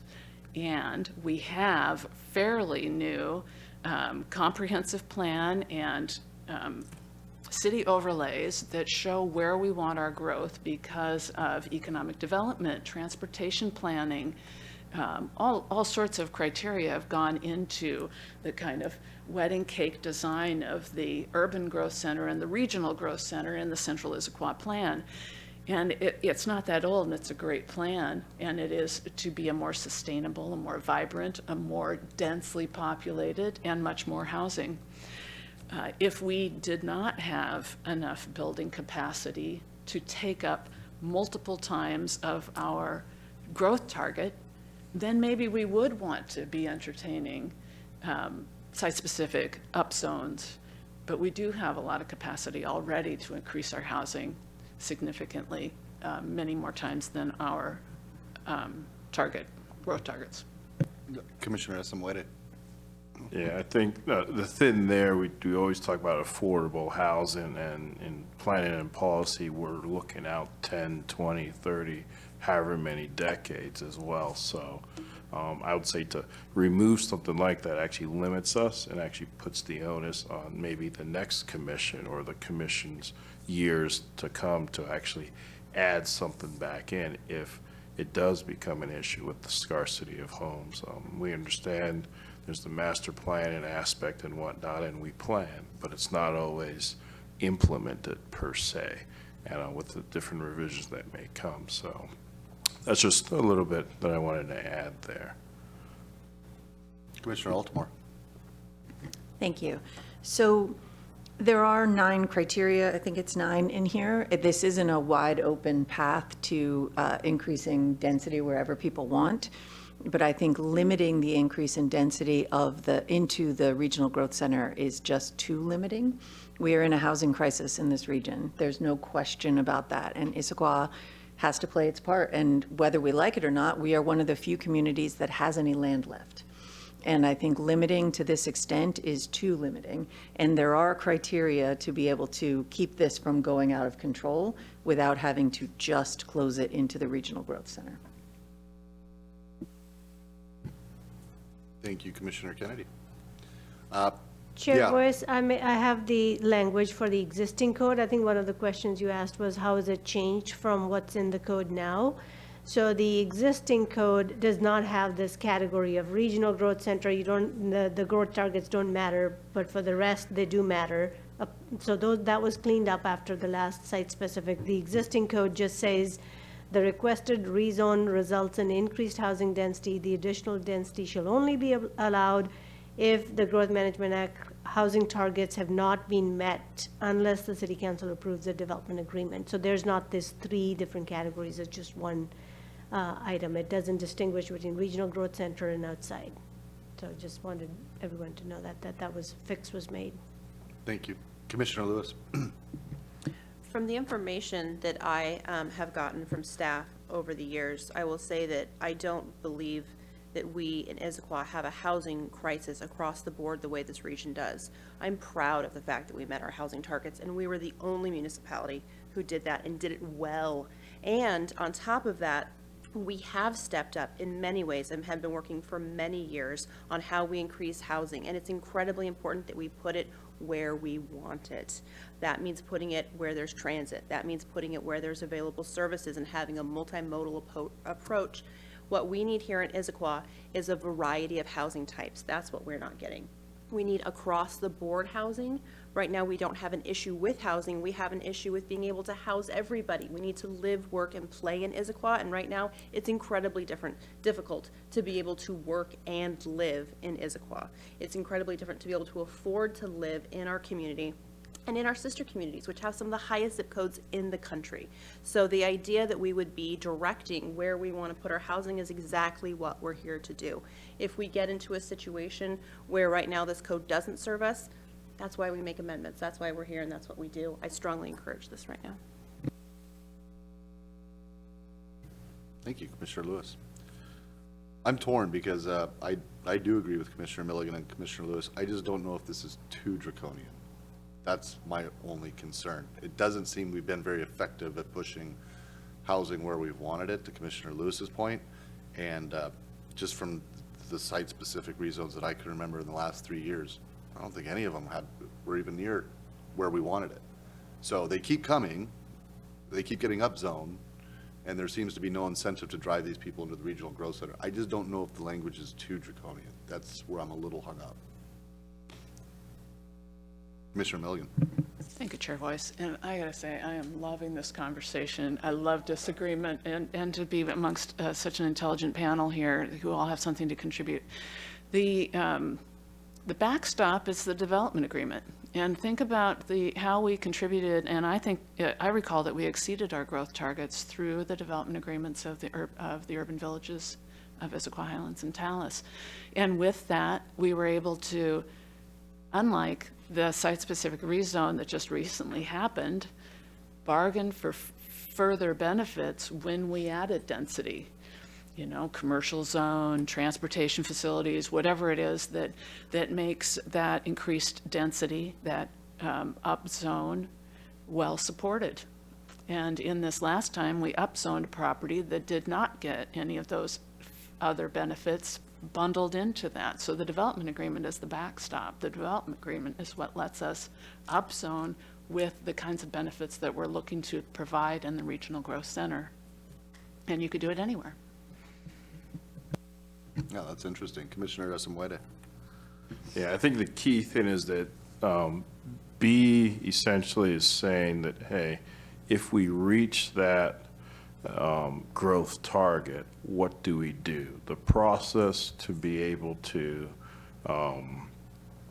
get to the point where you can change the policy sometimes takes longer than to actually meet the need for the growth. So having B in place supports it in the case where, hey, we've met our growth target, which hasn't happened per se, and in the near term per se. So it's that safeguard. And hey, we have a growing population. It could be tomorrow, or it could be 10, 20 years from now, but at least we have that in the policy to be able to support us for the future. All right, is there any further discussion with the motion, with the amendment? All right. Why a voice vote?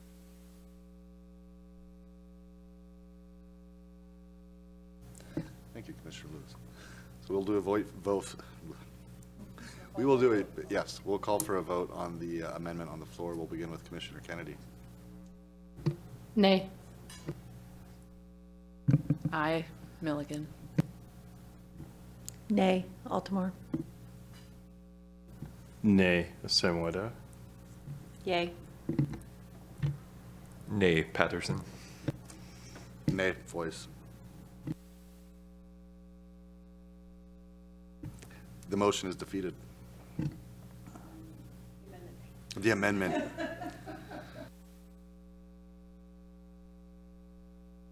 Commissioner Lewis.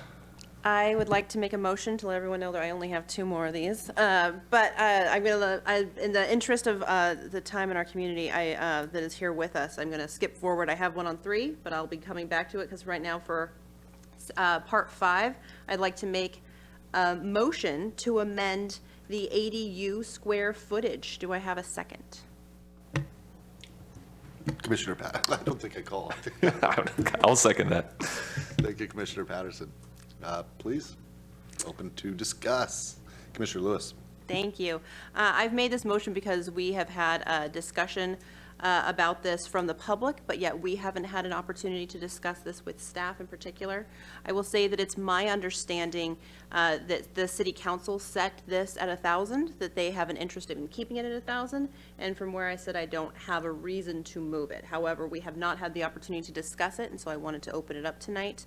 I don't feel that I have gotten kind of any particular information that tells me what type of living is precluded in the 1,000 feet. As a former apartment dweller, I will tell you that you can do a lot with 1,000 feet.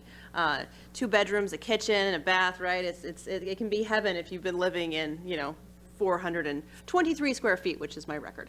Shout out to Foggy Bottom and the price to live in DC. So what I will say is that I think that this, it needs a further discussion to say where are the needs of our community and maybe where are the 1,000 feet not being met. I don't know that I support moving it, but I do support us having a discussion about it right now. And that's really what my concern is, that maybe there hasn't been a detailed look at if the 1,000 serves us or not. I couldn't tell you. At this point, I don't have an issue, but I want to give it the chance to breathe right now. Thank you, Commissioner Lewis. I think that's well said. Commissioner Altamore. So I was curious about this, so I went and did some reading because there's a bunch of bills at the state and there's been a lot of conversations about this. And 1,000 is pretty generous when you look across a variety of communities and thinking about what has been proposed. 3 bedrooms plus communal living space and kitchen and all of those things, that's pretty significant for an ADU. You're really talking about a full second dwelling there on the property. So I feel comfortable with the 1,000 square foot limit. I think that keeps us in the high end of many of our local cities, and nationally has us definitely in the high end. Thank you. Appreciate that information. Commissioner Milligan. Thank you, Commissioner Altamore. I agree with you wholeheartedly that this takes it out of the accessory category and turns it into, we just subdivided the lot. Yeah, so I agree with keeping it at 1,000. Someday, maybe some larger properties, maybe our estate, single-family estate zone could be looking at a different proportional size to the accessory. But for now, I would like to keep it at 1,000 because I do think that's quite adequate. My condo is a little over 700 and that's plenty. Yeah. Same here. Any further discussion? I'll just add it. Commissioner Patterson, please. May I ask a question to Director Dhaliwal?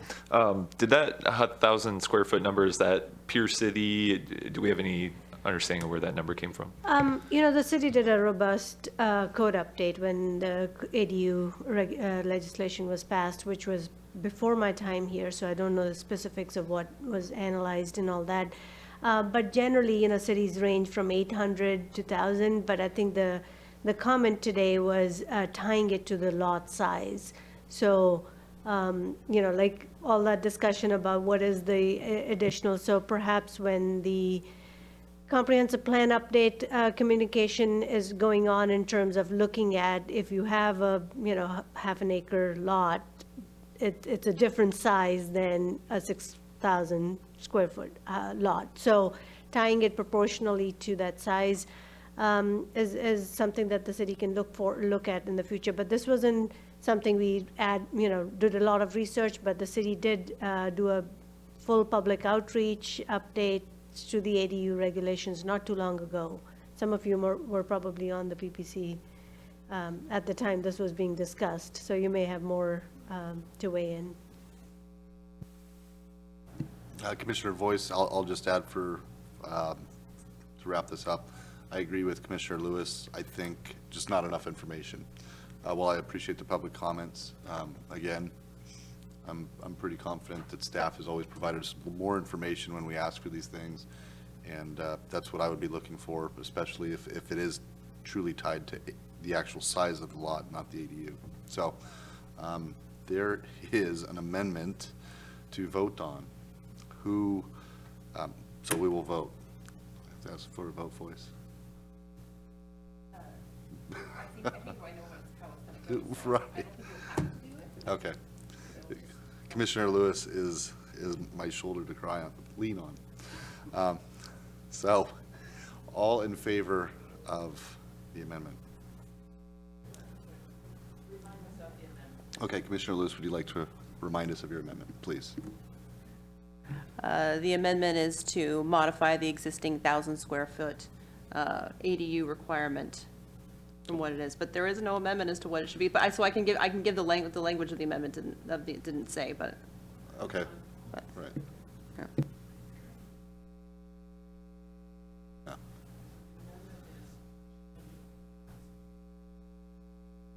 To change it? You want to change it? Oh. Yeah, okay. So, all in favor? All opposed? Unanimous. All right. Anyone feel like the slow kid today? Commissioner Lewis. If my fellow commissioners will humor me, this is my last motion on Title 18, and it goes to Part 3. I'd like to make an amendment to the current zero lot line development standard. It currently reads that it will apply to Central Issaquah, the Issaquah Highlands, as well as Talus. I would then like to end the zero lot line, therefore removing the 7.26 dwelling acres that it would apply to throughout our community. I second. All right, discussion. Commissioner Lewis. Thank you. As the author of this amendment, I'd like to say that I am encouraged by the use of adding zero lot line to our code. I think it is a useful tool, especially when discussing micro-housing and being able to get a diversity of housing types. I think it makes a lot of sense. However, I have concerns right now that I don't believe have been met right now and demonstrated that the effects of the neighborhood character, specifically for South Cove, and when we look at where the single homes that would be impacted by this change. So what I'd like to propose is that we roll this out in a more deliberate and conservative way right now for our code, allowing it in our areas like in our urban villages of Talus and the Highlands, and where we want to be putting in small lot homes to be able to encourage home ownership at a variety of price points in Central Issaquah. But again, I would recommend us starting out a little slower on this by taking and removing out the single family lots. Commissioner Milligan. Thank you, Commissioner Lewis. When we talked about this at our meeting a couple meetings ago, and director recommended, and how about this density of the single family? And when I heard those words, I thought, yeah, that sounds fine, because that's pretty dense.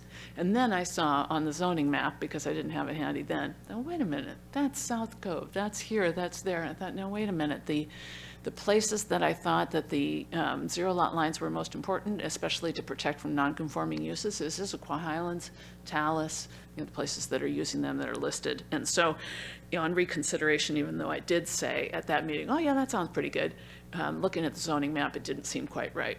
So I thank you for, Commissioner Lewis, for making the amendment to strike the language about the 7.26 dwelling units per acre included in the zero lot line.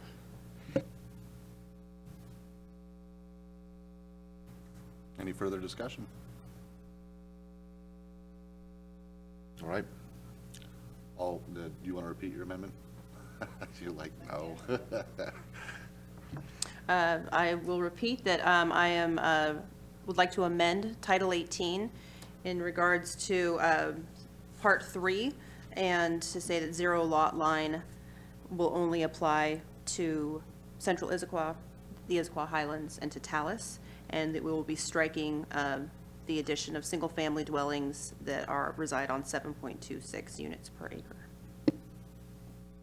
All in favor of Commissioner Lewis's amendment? All right. Unanimous.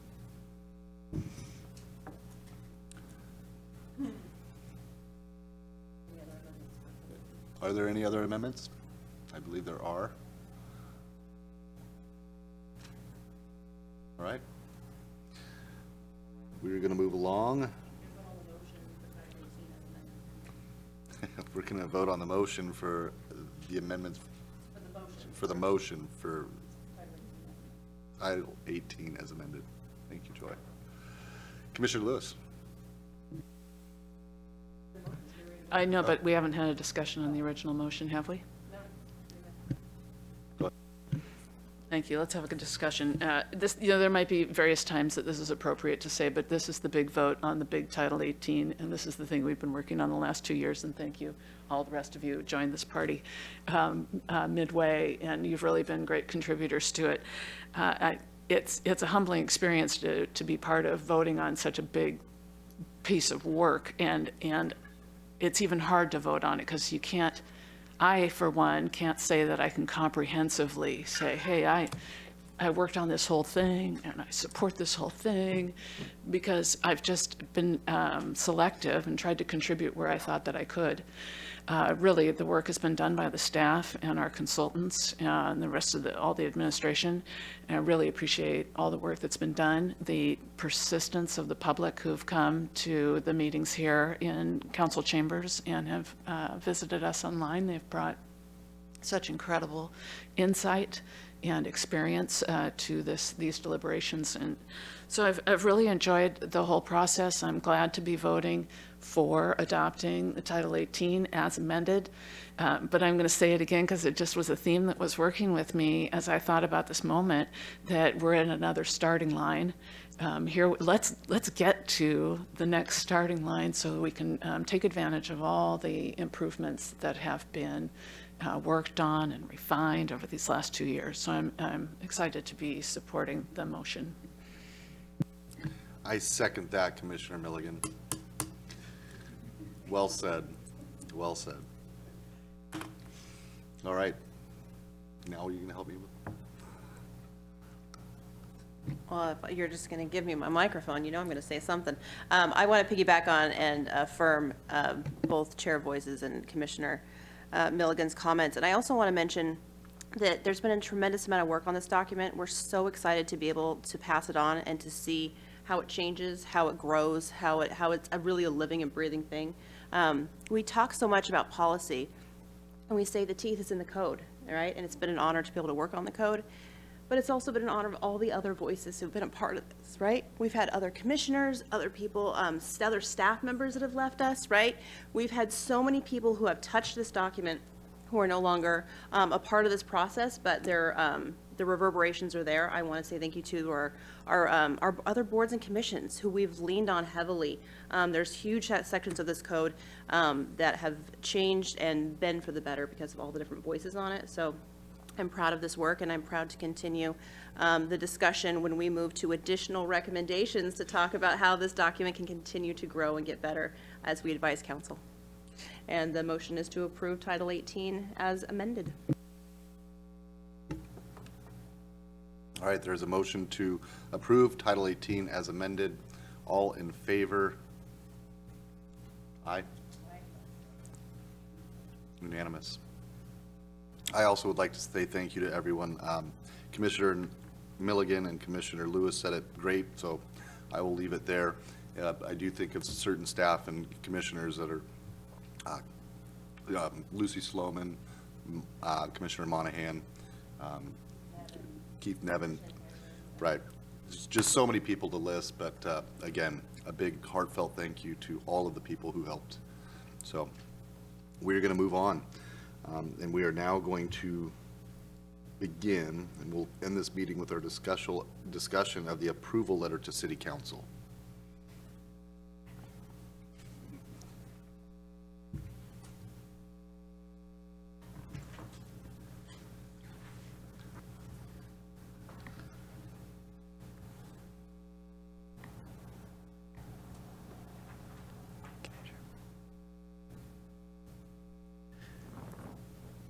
That was a lot of work, Commissioners.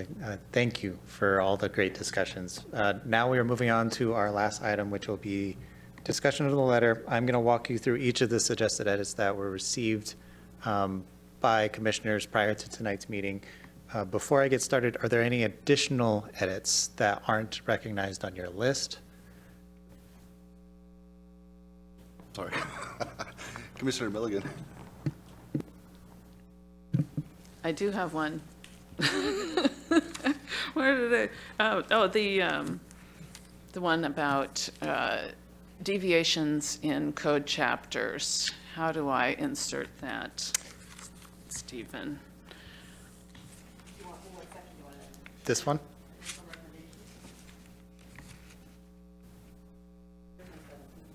Yeah, thank you. This It's an was- additional item for the letter.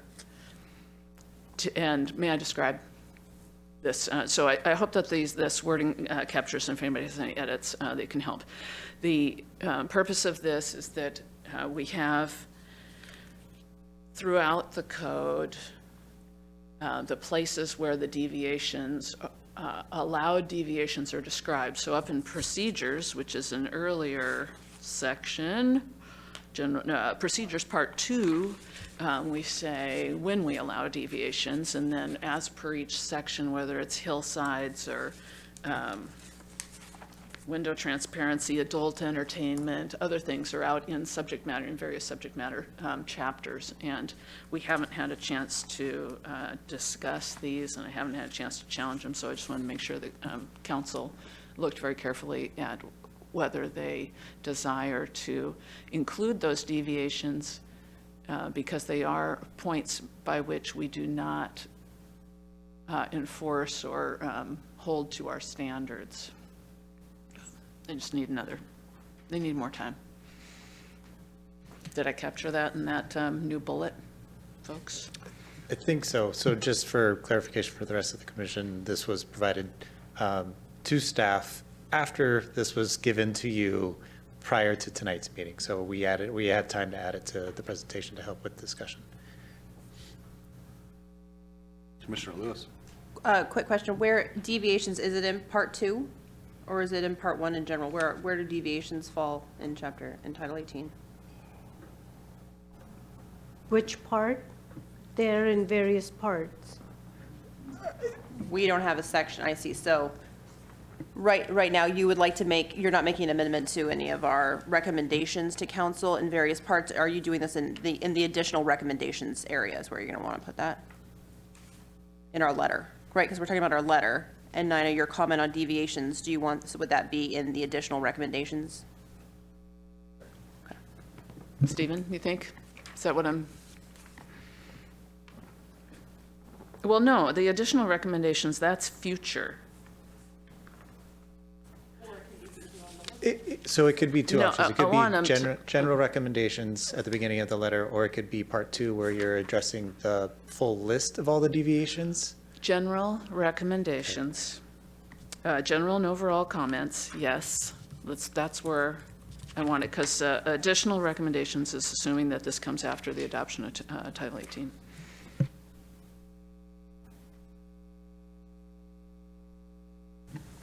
Did you get what you need, Stephen? Okay. Commissioner Lewis.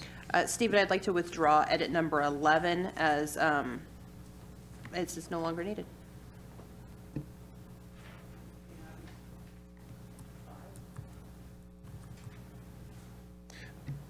Well, I'm sorry, on 5, the language would need to be changed as we still need to remove have a period after talus and remove that language.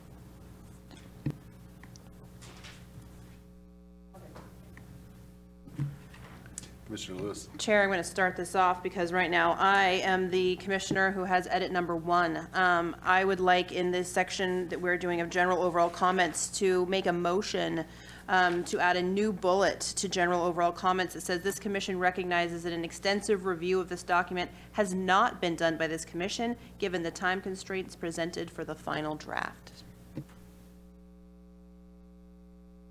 Is this something I can second? Is that a motion? Second. All right, please proceed.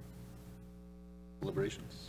In this letter to council, I think it's incredibly important that we talk about the things that we like, that we don't like, the things that we've changed, but I think it's important that we specify that this commission has not been given the time to be able to go over Title 18 with the granularity that is necessary.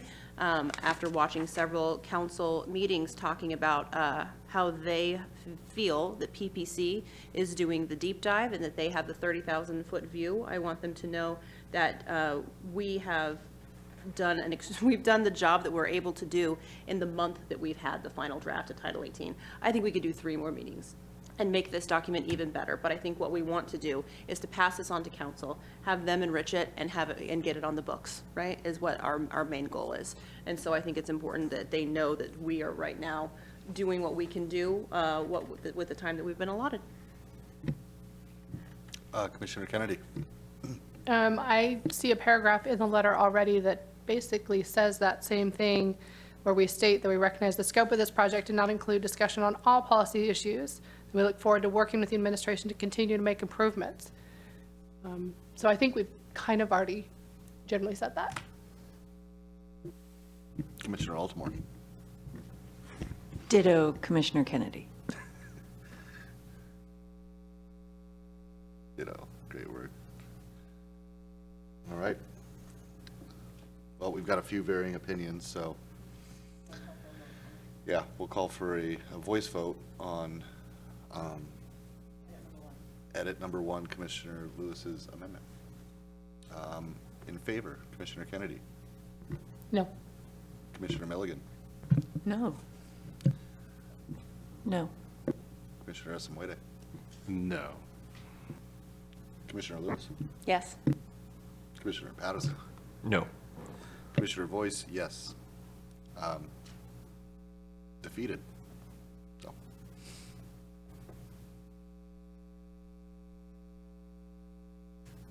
All right. Commissioner Lewis. I am the author of edit number 2 to add a bullet to general overall comments. The commission would appreciate the opportunity to fully evaluate the impact of the development regulations as part of the comprehensive plan periodic update. Do I have a second?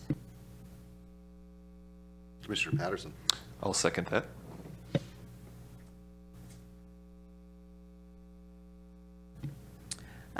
Thank you. As the author, what I would say is that in the, right now we've talked a lot about in the gaps, in our gaps analysis is kind of how this document is going to end up living and breathing. We've talked a lot about usability and how it needs to differ from the previous code, but this commission has not been afforded that opportunity because it doesn't exist right now. I think it's important right now when we talk about our general overall comments in the general section that we talk about how there is an expectation that we have about how this is going to be actually used by the people who are using it, and making sure that there's a component to it of that it is not just words on a screen, that it is accurately being linked, that there is a usability aspect that we haven't been able to view or see right now because we're just looking at words on a page, and that shouldn't be how it is for the experienced user when they're doing it in a largely digital format. Anyone else like to contribute? Commissioner Altamore. I have a question. So I did make a note about a usability study or understanding, going back and understanding the usability of this code.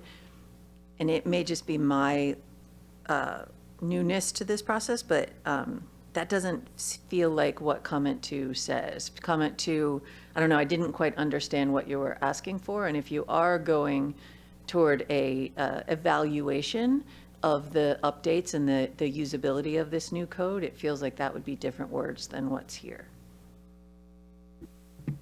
Right now, I think that the language that staff and I talked about was trying to give wording that would allow PPC to be able to have on their docket and their agenda the ability to circle back on effectively what the impact of these regulations that we're changing and modifying and putting in, and being able to have that discussion down the line right now is not something that necessarily comes back to us because we don't set our agenda. So what I would like to do is to kind of, what this commission has done before on various things is we plan to flag asking council and the administration to be able to say, hey, this is something that we want to see back at this particular time frame, and it's kind of raising an issue that I don't think is captured in the letter.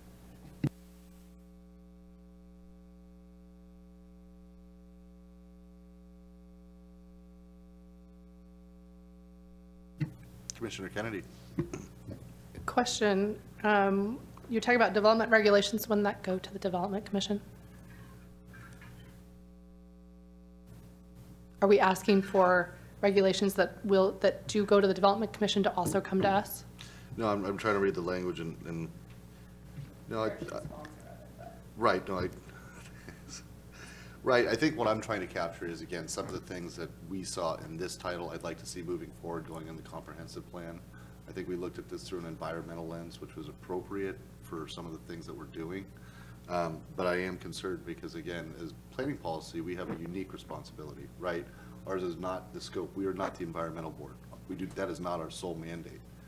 One thing that was not brought up often enough here was economic impact. We're going to have the opportunity to do that with the comprehensive plan because we're going to be dealing with more building structure, to Minnie's point earlier, FARs. But I would like to see how some of these things have an impact. That's my concern. We've made a lot of tightening, a lot of restrictive language has just gone in, and I'd like to see the full measure of what we just did. So that is what I'm looking for, is for a review within a year or two. Or I guess, well, yeah, there's no time, but that's ultimately my piece of it. That's where this came from. And staff helped me massage the language, but that is the idea. Is again, we have a planning policy that is different from your environmental board, the equity board. Both those boards are brand new. So planning policy used to have a little bit broader scope, but again, those boards have a mandate.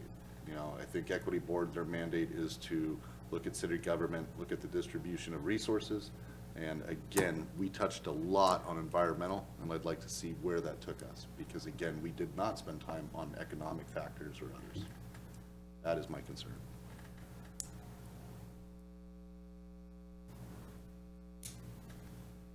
Any further discussion? All right. Are there any objections? Well, I've got so many sheets up here. I gave up a long time ago. Staff has been phenomenal, but yeah, I'm winging it now. Are there any objections? All right. So I believe edit 2 passes, if I understand that correctly.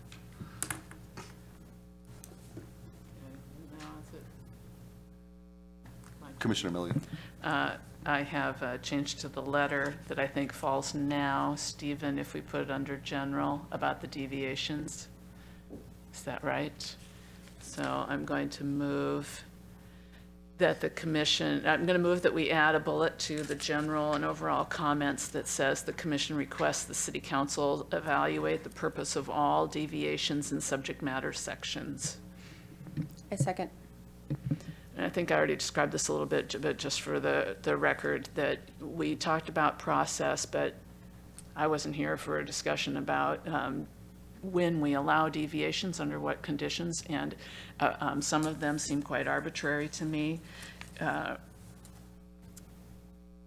One of them has to do with window transparency, and that is you don't have to follow the window transparency standard if you have a use inside that business that wants to have more opaque windows. Well, the reason why we have window transparency standard at all is that we want our ground floor retail to be vibrant and active with the streets. We want our sidewalks to be safe because there are eyes on the street. There are also, countless reasons why we put a limit on opacity on ground floor windows in retail areas, and to say that, well, if somebody moves into that section who needs to have opacity, then they just get to have it. It just seems like an arbitrary reason. Maybe the standard's wrong, but to leave it as a, and these are decided administratively too, so it's, we're not giving the right tools if we say we have a standard, but you can break it. Yeah. Go ahead. So I wanted the council to look at these because it would take too long for us to look at it now, and we're passing it on. I appreciate adding this language to the letter. Minnie knows that I've struggled with deviations and wanting to be able to get this right. And so I think being able to call out the fact that there's a wonderful line at the end of our sign code that says, there will be no deviations to the sign code. It rang to me, it sang to me going, why is this language not pervasive throughout our documents? We work so hard to say, this is the city we want, and in the right conditions, and I don't know that they are always the right conditions. And so I second this language. Commissioner Milligan. Can I add to my comments? The other thing is that one of the major goals of our update to the Title 18 was to make a more predictable code. And one of the things in working for a developer that I see is that when you go into this very expensive process of finding out, am I doing what's going to get approved? When you have a whole bunch of vague reasons why it could get approved even outside the standards, then it's risky, it's dangerous, it's time consuming, and I don't think it is encouraging to developers. It doesn't give them a predictable landscape. And that was one of the main things we wanted to do, was give them a predictable landscape. And then, because I just talked about window transparency, which is probably not important to everybody, adult entertainment could be. And if you look at the deviations about where you can put adult entertainment, it seemed kind of, well, do we care where adult entertainment goes or not? And after you look at the deviations, to me, it looked like we didn't quite care. So I think these topics need further analysis. Thank you. Thank you, Commissioner Milligan. Yeah, I mean, to Commissioner Milligan's point, I've always kind of wondered, there must be a legal reason why we even have adult entertainment. Okay, I'm getting a nod from council because, so that's all I needed to know. I won't waste people's time any farther. That's always struck me as odd. All right, any objections? Oh, yeah, Commissioner Altamore. So the way this is worded is a little concerning to me because it just feels like we're just tossing the football to the council, and it's a pretty big football. And so I'm wondering if there could be an amendment to the amendment that basically says that there is that the commission recommends further evaluation of deviations and doesn't say to the council, you have to do it. Because if I were the council and I read this, I would be like, wait, you're giving your work to me? So, but as you had said, Chair Voice, we want to continue to reevaluate. Commissioner Lewis, you said we want this to be a living document. So can we just say that we believe there should be some further study of deviations? Does the author accept the proposed language to the amendment? Does the author to the motion accept the proposed language?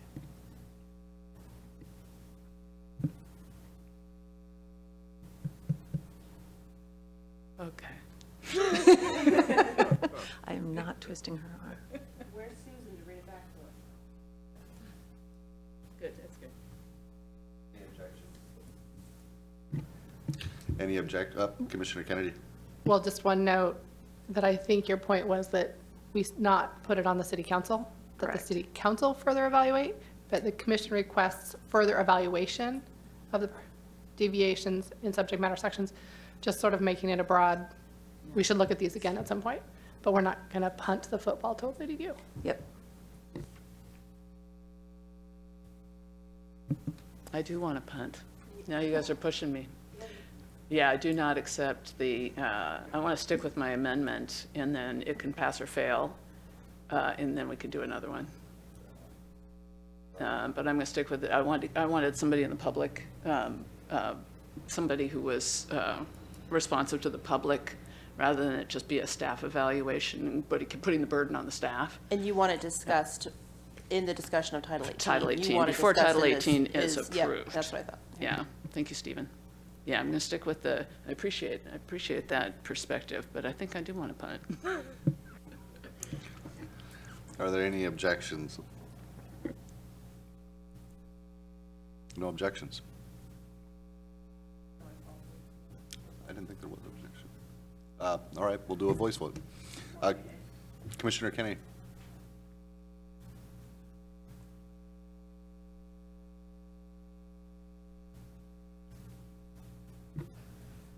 I'm not big on punting it to them, but I'll accept. Commissioner Milligan. Yes. No objections. Commissioner Altamore. No objections. Commissioner Esamwade. No objections. Commissioner Lewis. No objection. Commissioner Patterson. No objections. Commissioner Boyce, no objections.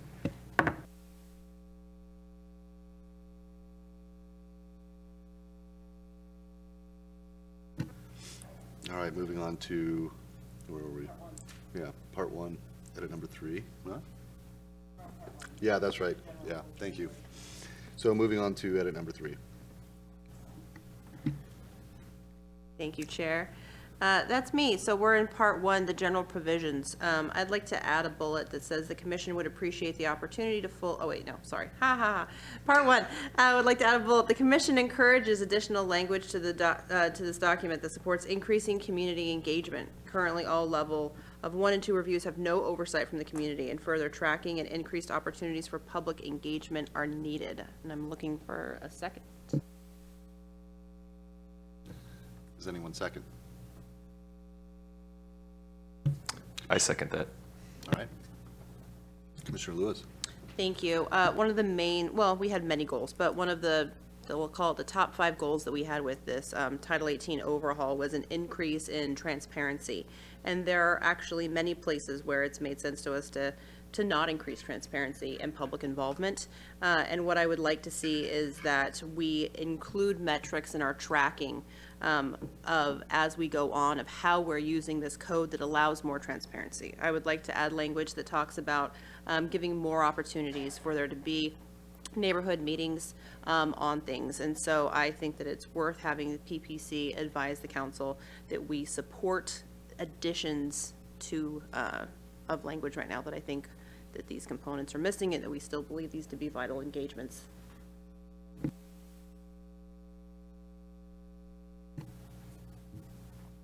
Commissioner Altamore. I think, again, only in the conversations that I've been in these last few months, but in the conversations that I have been part of and the reading that I've done of these changes, I do think that there is a decent amount of public involvement. And I don't think that we need to add that piece. I think we could certainly, if we wanted to, say something that I think it does reflect in this letter, so never mind that I said that. I think we have encouraged the public involvement. I think we definitely support that, but I wouldn't say that we need to say there absolutely definitively needs to be more. Thank you. Commissioner Milligan. Thank you, Commissioner Altamore. I agree with you that I thought we carefully tried to carve out the things where decisions could be made in a predictable fashion with predictable criteria by staff to increase the predictability of, say, permitting. And every time we add unnecessarily, and I would not want to prevent the public from engaging in substantive decisions, but if we have set up the circumstances and the criteria by which we think something is okay, we should be able to just approve it. That's a level 1. And so public engagement at that point just adds cost to perhaps a developer, or a development, or a something or other that we wanted. And then we were just trying to make it process more predictable, easier, more streamlined. So I'm not in support of this one. However, I don't want to be misconstrued that I'm not in support of public engagement. People know me. I certainly am. Thank you, Commissioner Milligan. Just for the record, Commissioner Esamwade did have to leave, so just wanted to point that out. All right.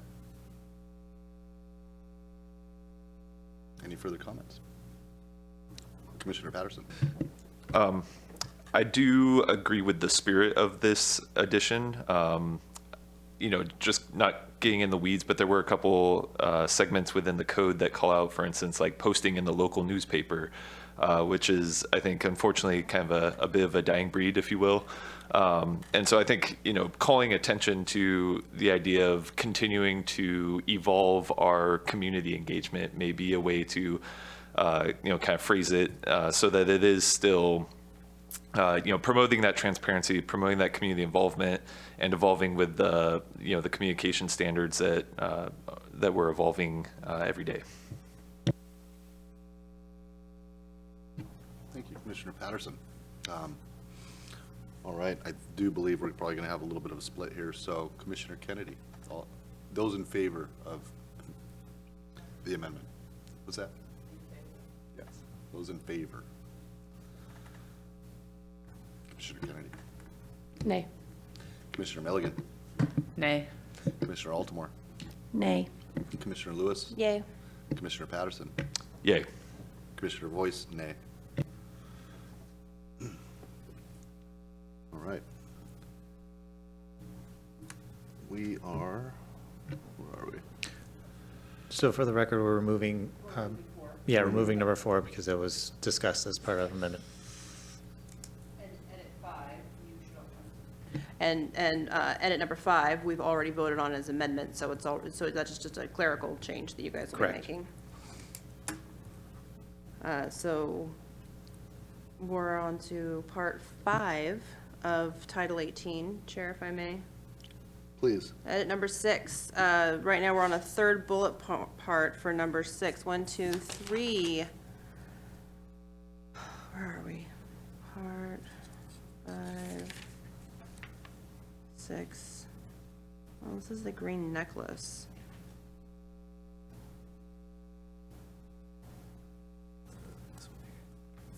Oh, is it in part 5?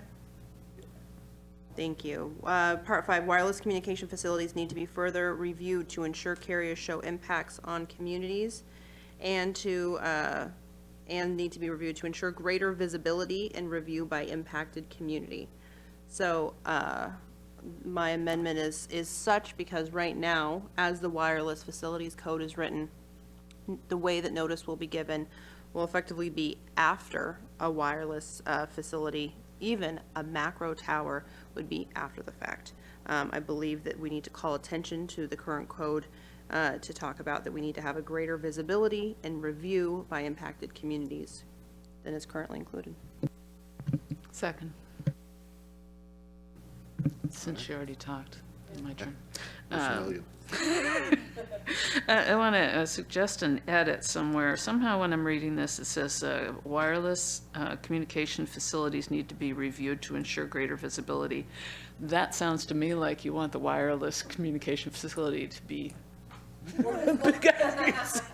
so I don't think that's what you mean, but that's the way that reads to me. To ensure public awareness or something other than greater visibility. I'm just fishing there. Commissioner Kennedy. You could just take out the greater visibility. I mean, I get where you're coming from with it, but if you just said review to ensure review by the impacted community, I think is what you're really trying to get, is that the community gets to know about it first. Well, and exactly, is that right now I think that there is a gap in allowing the affected community to be able to be in on the process prior to permitting.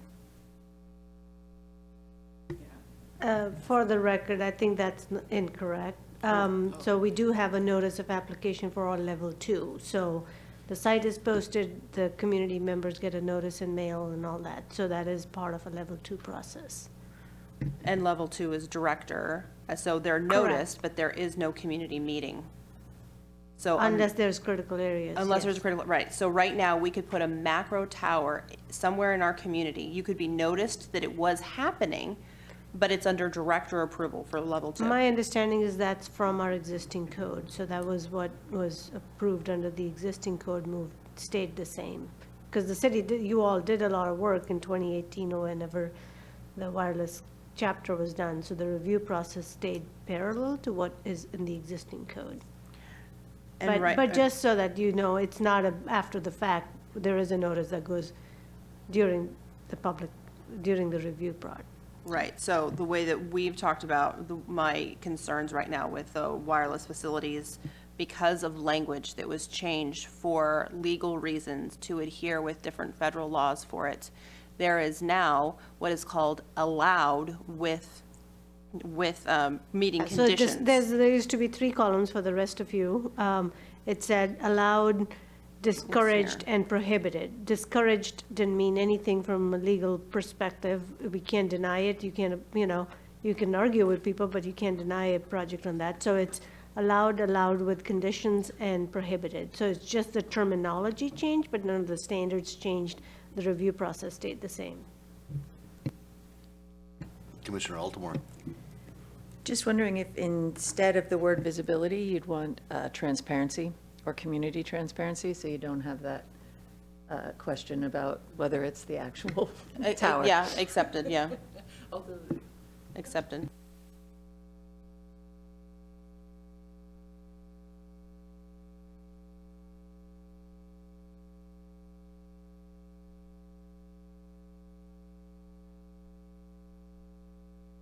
Is there any further discussion? Are there any objections? Okay.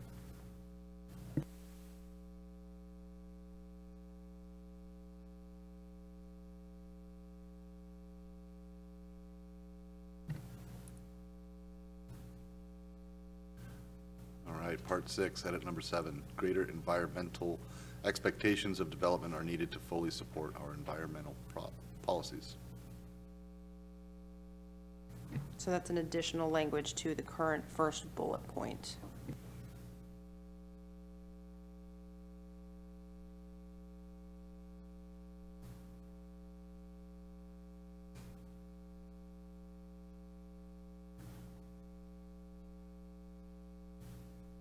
So motioned, is there a second for language?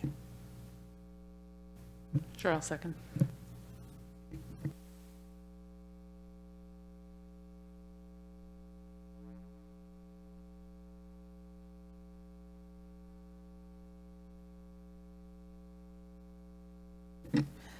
What I would say with this statement is that right now, the policies that we have in place with the Issaquah climate plan is to say that our current Title 18 does not meet our policy. We're inching towards it, but to come along, to align with the policies that we have in place, which is largely what our job is to be able to apply the policies, is that we have yet to be able to raise the standards on many things to match our goals. Energy efficiency in new construction, for instance, and the requirements that we have to be able to hold our administrative buildings as well to our code. I believe that we need to expect more of our development when it comes to environmental impacts, and see that here as language for part 6.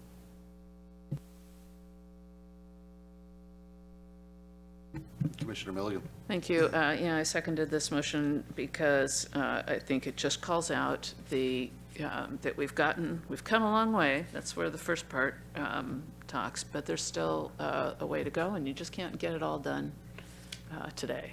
So I appreciate the motion.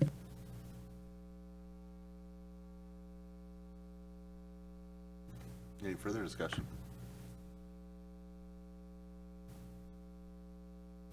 Yeah, I mean, I have my own thoughts on it, but I think I'm going to be outnumbered. So, voice vote. Commissioner Kennedy. Aye. Commissioner Milligan. Aye. Commissioner Altamore. Aye. Commissioner Lewis. Aye. Commissioner Patterson. Aye. Commissioner Voice, nay. There we go.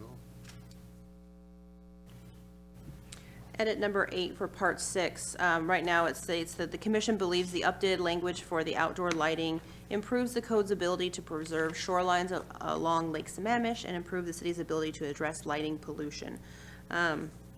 I would like to add language that talks about, in future updates, the commission would appreciate further discussion on enforcement. For those that have been following the model lighting ordinance throughout its process, we've driven ourselves to a place where we've started to add it to our code to be able, but right now we don't have a discussion of how we're going to actually regulate whether people are following our model lighting ordinance. We don't list what a lumen's expectation is and how the city is going to be tracking and having enforcement. It's a second part of the code that is not going to be able to be done in this Title 18 update, but I think that it's something that needs to be addressed, and it's something that needs to be created. It's a whole new thing. It's not going to be easy to chunk in, and therefore it's going to need to have actual resources given to the administration to be able to talk about how we enforce the code that we just all advised we put towards council. I have a second. Second. Commissioner Kennedy. Appreciate the general nature of it, but I guess my two concerns would be how it would ever be tracked for future updates at whatever point in time, and however enforcement would ever be followed up. I mean, our city staff isn't going to go around checking people's lighting, so I'm just wondering about tracking this change and enforcement practicality. Well, what I'm not suggesting that's what it is. What I'm suggesting is that this is something that still needs to be done and created, right? So right now, there is no measurable way for us in our code as written to be able to track it. So I'm not suggesting that tracking happen because there hasn't been a framework created.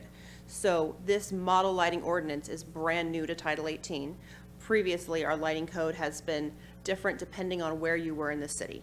And this is our first attempt to have a unified lighting code that addresses things like our policies to be able to encourage nighttime pollinators, to be able to have a decreased energy use, and to be able to stop the ever-increasing light pollution and spread that has happened to Issaquah. So there are several different policies that come into effect when we're making this model lighting ordinance that we put through.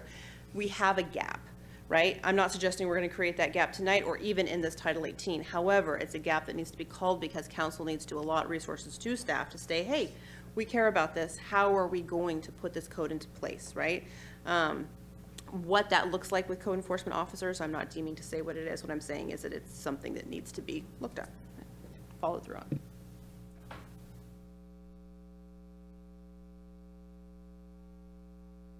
All right, any further comment? Are there any objections?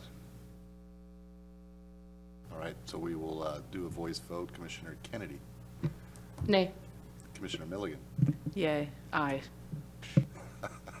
Commissioner Altamore. Aye. Commissioner Lewis. Aye. Commissioner Patterson. Aye. Commissioner Voice, aye.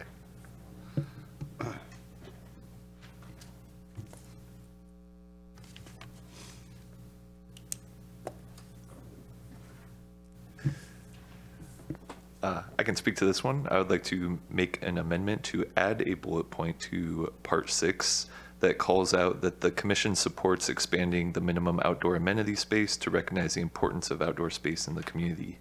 Second. Excellent. Pretty straightforward here. When we set out on these public hearings a few weeks ago, we were given, I think, 6 to 8 policy questions.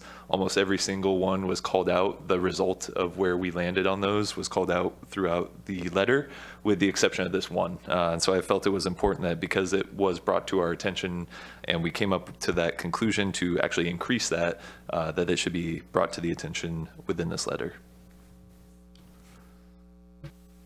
Commissioner Milligan. Thank you, Commissioner Patterson. I'm really glad that you're keeping track. Because this is an important topic that we have grappled with and have dealt with sometimes better in development agreements, but not necessarily in the code. So I'm really glad that you've added this. Thank you very much.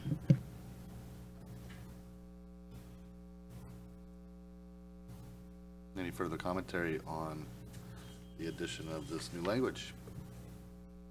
Any objections?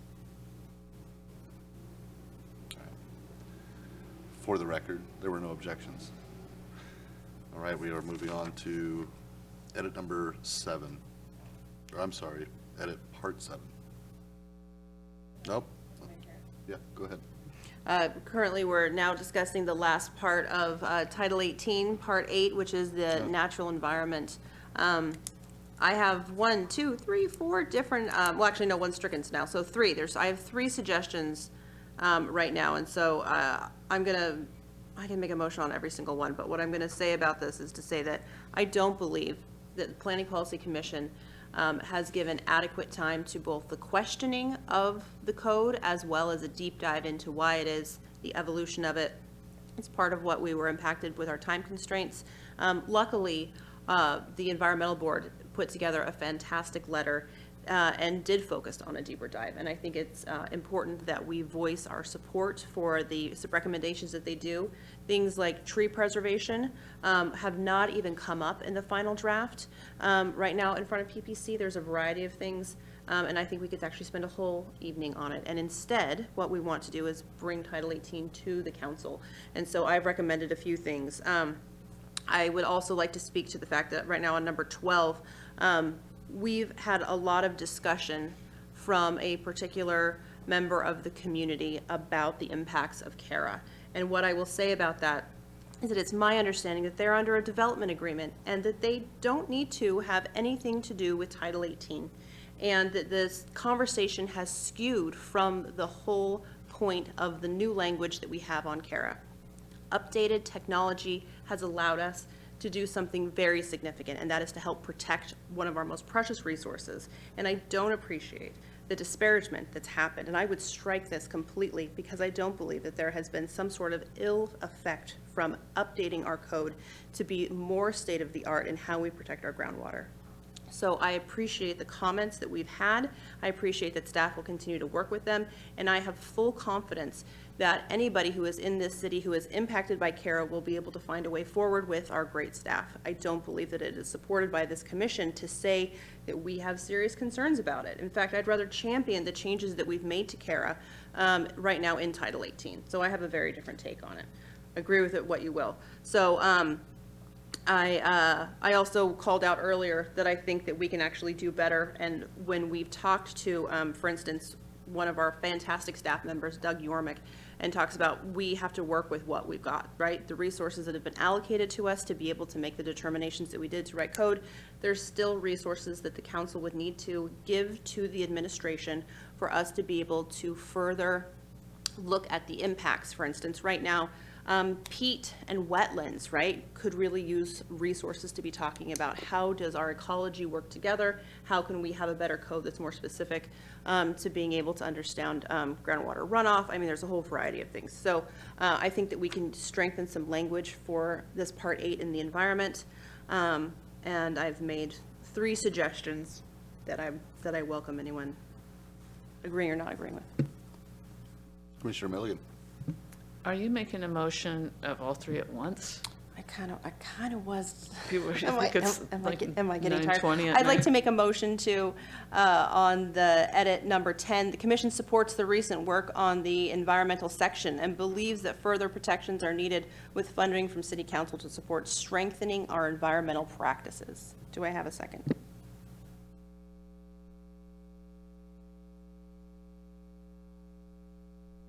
I'll second that.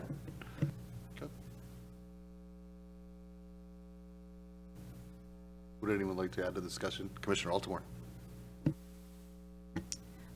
Question for you, Commissioner Lewis. Does number 13, if we support the letter that we received, preclude the need for number 10? It's my understanding from conversations with staff that the City Council would need to budget for the availability of both doing studies, a variety of things. So number 13 supports the letter from the Environmental Board. What we can do is to recommend to council, as we've dived into Section 8, is to say we need further, whether it be staff being able to find time to be able to get get grants for this very work, right? There's a whole variety of things, but the staff needs to be given the resources to be able to do that, and that's what I'm trying to call out, separate from the letter for number 13.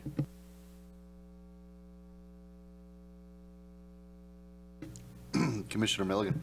Yeah, I appreciate the spirit of that, Commissioner Lewis, and a great question, Commissioner Altamore, because I was thinking that the number 13 that talks about our support of the Environmental Board, very comprehensive letter, which helps point out the additional opportunities or places where Title 18 lacks. I don't know that this, whereas I don't disagree with the spirit of this, I don't think this is the place where we tell the City Council how to fund or when to fund. It seems like a budget question rather than what do we have in Title 18. So the only reason I'm not inclined to support it is because I am going to support number 13, and I hope that gets a lot of it done except for the funding part. So right now the first bullet reads, the commission supports the change to the environmental sections. Much of the draft regulations have been clarified. This I agree with because it, by its constrained wording, does not say, hey, we got it all done. It says, hey, this is better. Let's pass this so we can use it. And it implies that there's still work to do because the language is very conservative.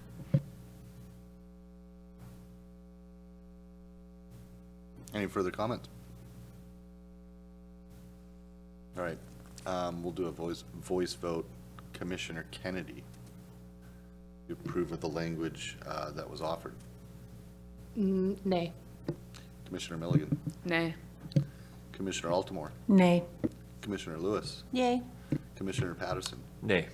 Commissioner Voice? Nay. I'd like to make a motion to remove bullet 3 and remove the commission has suggested additional refinements to clarify the impacts of CARA regulations on existing uses. Do I have a second? Second.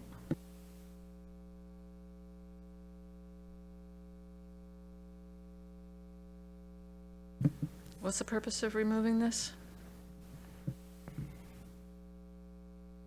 I am proposing that we remove this because I would rather actually, or we can change it. I think that the advancements that we've made to CARA in Title 18 are something to be exonerated.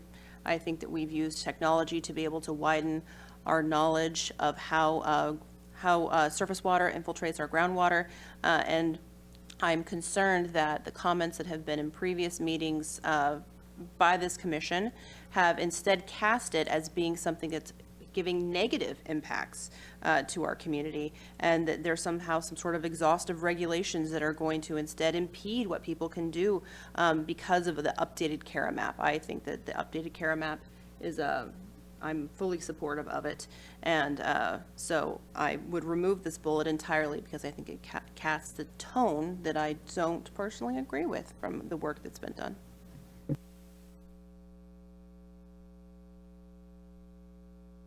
Director Dhaliwal. Sure. I think the discussion for the CARA purposes has been this prohibited uses list.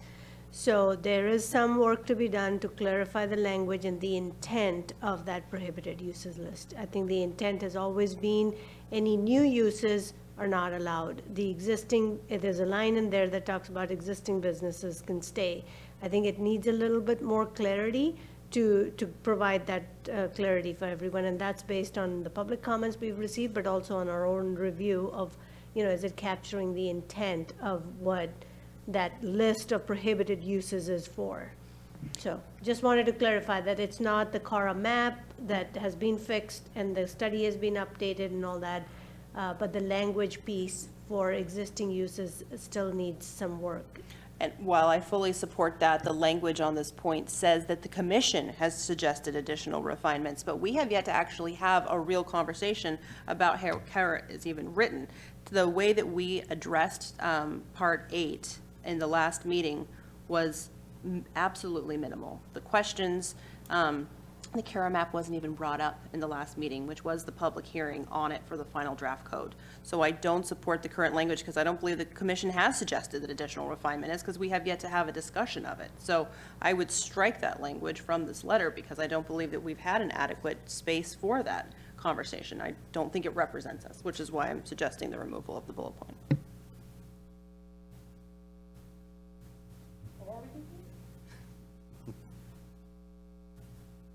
Yeah, I appreciate Minnie's explanation because, again, I think my concern has always been the existing uses. So people that already have their structures, their businesses built out, that's been my concern since we started hearing public comment on it. So probably going to split oddly. So again, a voice vote. Commissioner Kennedy, are you for the removal of this section? I'm actually going to abstain on this one. I don't know enough about the CARA portion of this to understand whether we really should have this in or not. So I'm going to abstain. Okay.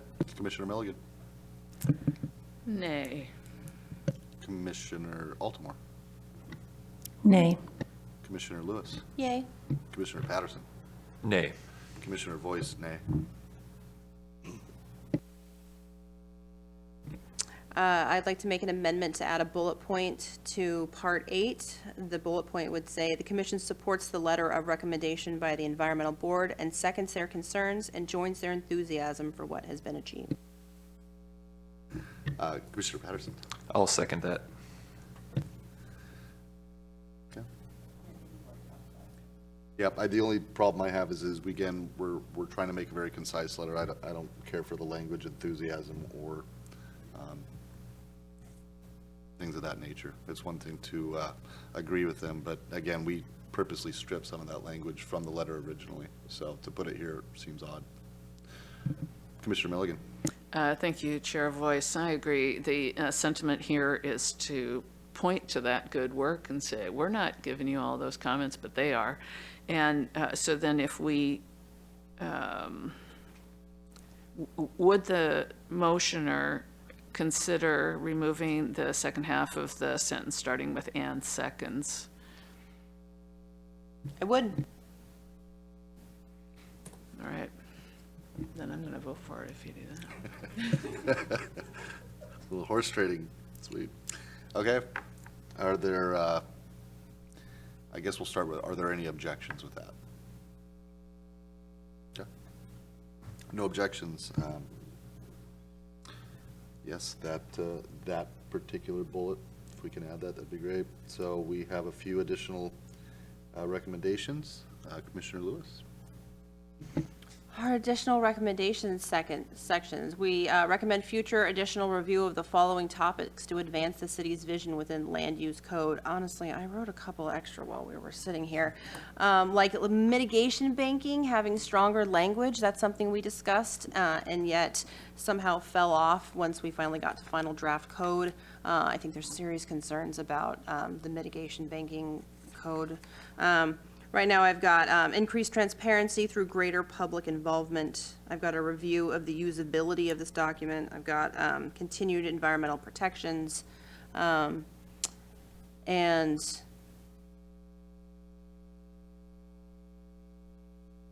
I would say that if anyone has any other things to add to additional recommendations, I don't see any language from any other commissioner for this section, but things that we call attention to as we move forward. I'm eager to hear if anyone has anything.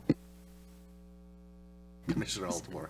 This is just tiny, but I think the word housing is missing after missing middle, because it just says missing middle, which is a little confusing.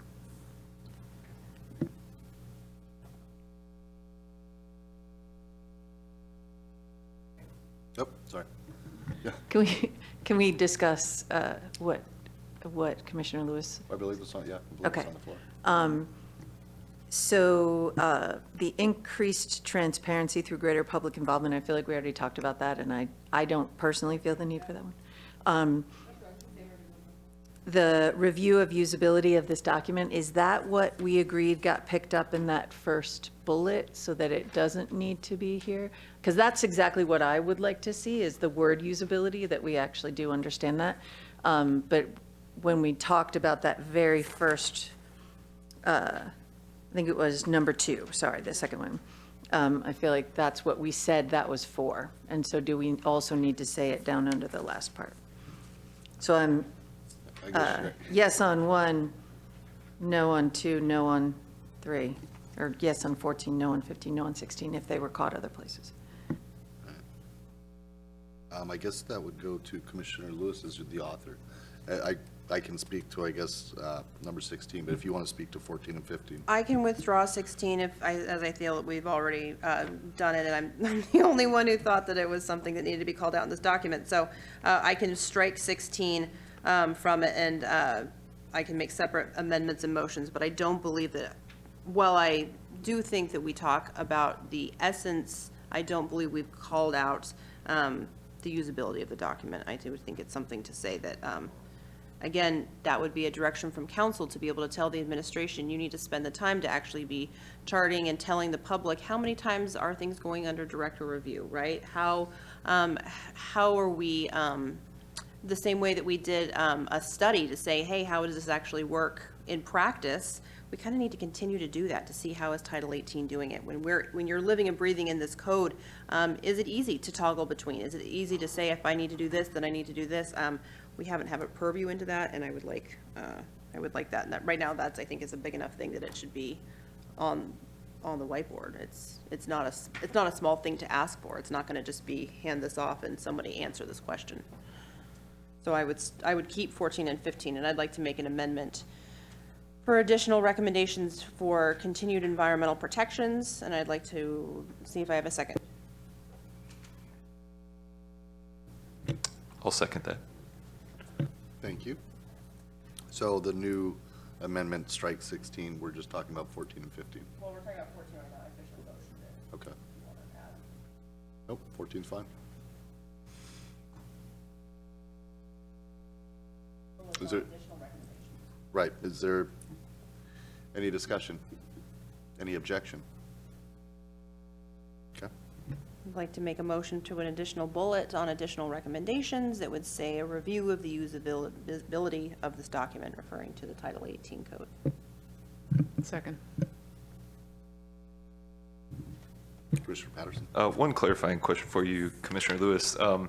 As Commissioner Altidore was pointing out, we kind of cover the, I guess you could call it the usability or being able to measure the impacts of how Title 18 is being used.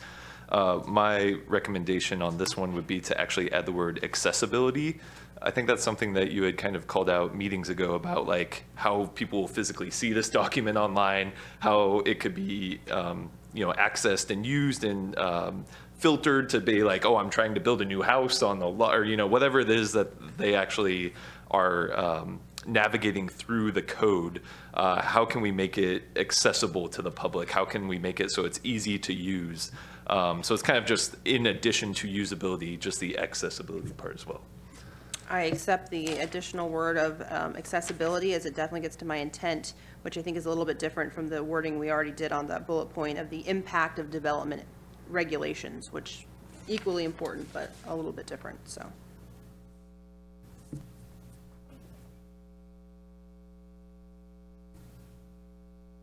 Any further discussion?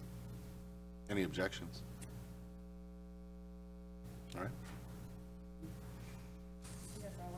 Yeah. Are there any additional amendments from the commissioners in the last 3 hours? All right, thank you very much. And staff, you have what you need? Yes, we do. Excellent. Question. Is there an official motion to approve the letter with the edits? Okay, I thought you said you had everything you needed done. Okay, sorry. Yeah. All right. I have a motion. I move that we approve the letter to City Council, on Title 18 complete draft as amended. Is there a second? Second.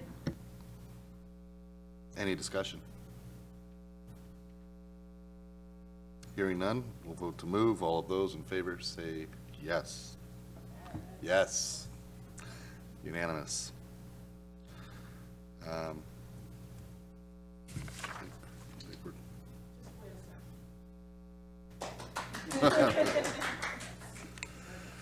Yeah. All right. I believe we're on to reports. All right. Staff, are there any city council updates you'd like to provide?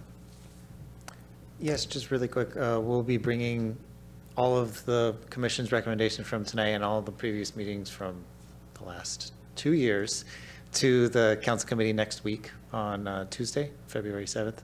So they'll be reviewing all the recommendations from your letter to the materials that you reviewed tonight. All right. Are there any other businesses or announcements? Director Dhaliwal. Nope, no, thank you. Thank you all, the new members who took a deeper dive into very complex code, and the others that they leaned on, and all that you it's many, many nights of reading and sitting through these meetings. So, we really, truly value all that you brought, your fingerprints all over these regulations. They're better because of your input and collaboration with all the other boards and commissions. You sat through so many of those joint boards and commissions. We did it through the pandemic and virtual environment, and here we are in person today. So it's to your credit where we are today, and we're not done. Council will appreciate getting your letter, your recommendation. So we'll circle back with you as this progresses forward. So thank you. Thank you, Director Dhaliwal. Commissioner Milligan. Thank you, Chair Voice. I want to thank you. And we got really good at this by the end of the evening. But I want to thank you throughout the process. You stepped into the chair position part of the way through our working on this. And you have really provided a valuable service to the commission. We've grown with new members. You've kept us marching along to a completion. At the same time, you've contributed substantive comments and considerations, and doing those two things at the same time is difficult. And I just want to thank you. I want to thank Vice Chair Bader also for the service that she's provided and our previous leadership that we had during the 2 years. Thank you, Chair Voice. Thank you. Are there any further comments? All right, well, thank you, Commissioner Milligan. And again, I want to also thank everyone, the commissioners who have been a part of this project, whether in the beginning or whether at the ending. So again, thank you, Commissioner Kennedy, Commissioner Altamore, Commissioner Esamwede, Commissioner Patterson, and of course, Commissioner Milligan and Commissioner Lewis, and also Vice Chair Bader, who wasn't able to be here tonight. I also want to thank staff, Director Dhaliwal, Senior Planner Leeson, Steve and Jared, everybody, Tim, Doug. I mean, there's like you said, the list is probably too long. Yeah. So again, it's the attorneys. Yes, we have new counsel, Christian. So again, it's been a huge it's been a huge effort. It's been a big lift, and we are looking forward to our next challenge. It's going to be coming pretty quickly. I believe our next meeting is the 23rd. And I believe that's going to be our first look at, what's the comp plan? Comprehensive, or is that on our calendar? The meeting on February 23rd, I believe, is going to be looking at introduction to the comprehensive plan, as well as some introduction discussions about housing. Excellent. So our new commissioners will be able to join from the very beginning. And I also do want to say, very much appreciated. I know it's difficult. I'm sure there are times you wanted to claw it back. But no, again, big lift from everyone, so everyone deserves a big round of applause. Thank you very much. Yep. And with there being no further business tonight, this meeting of the Planning Policy is adjourned at 9:42 p.m. Thank you, everyone.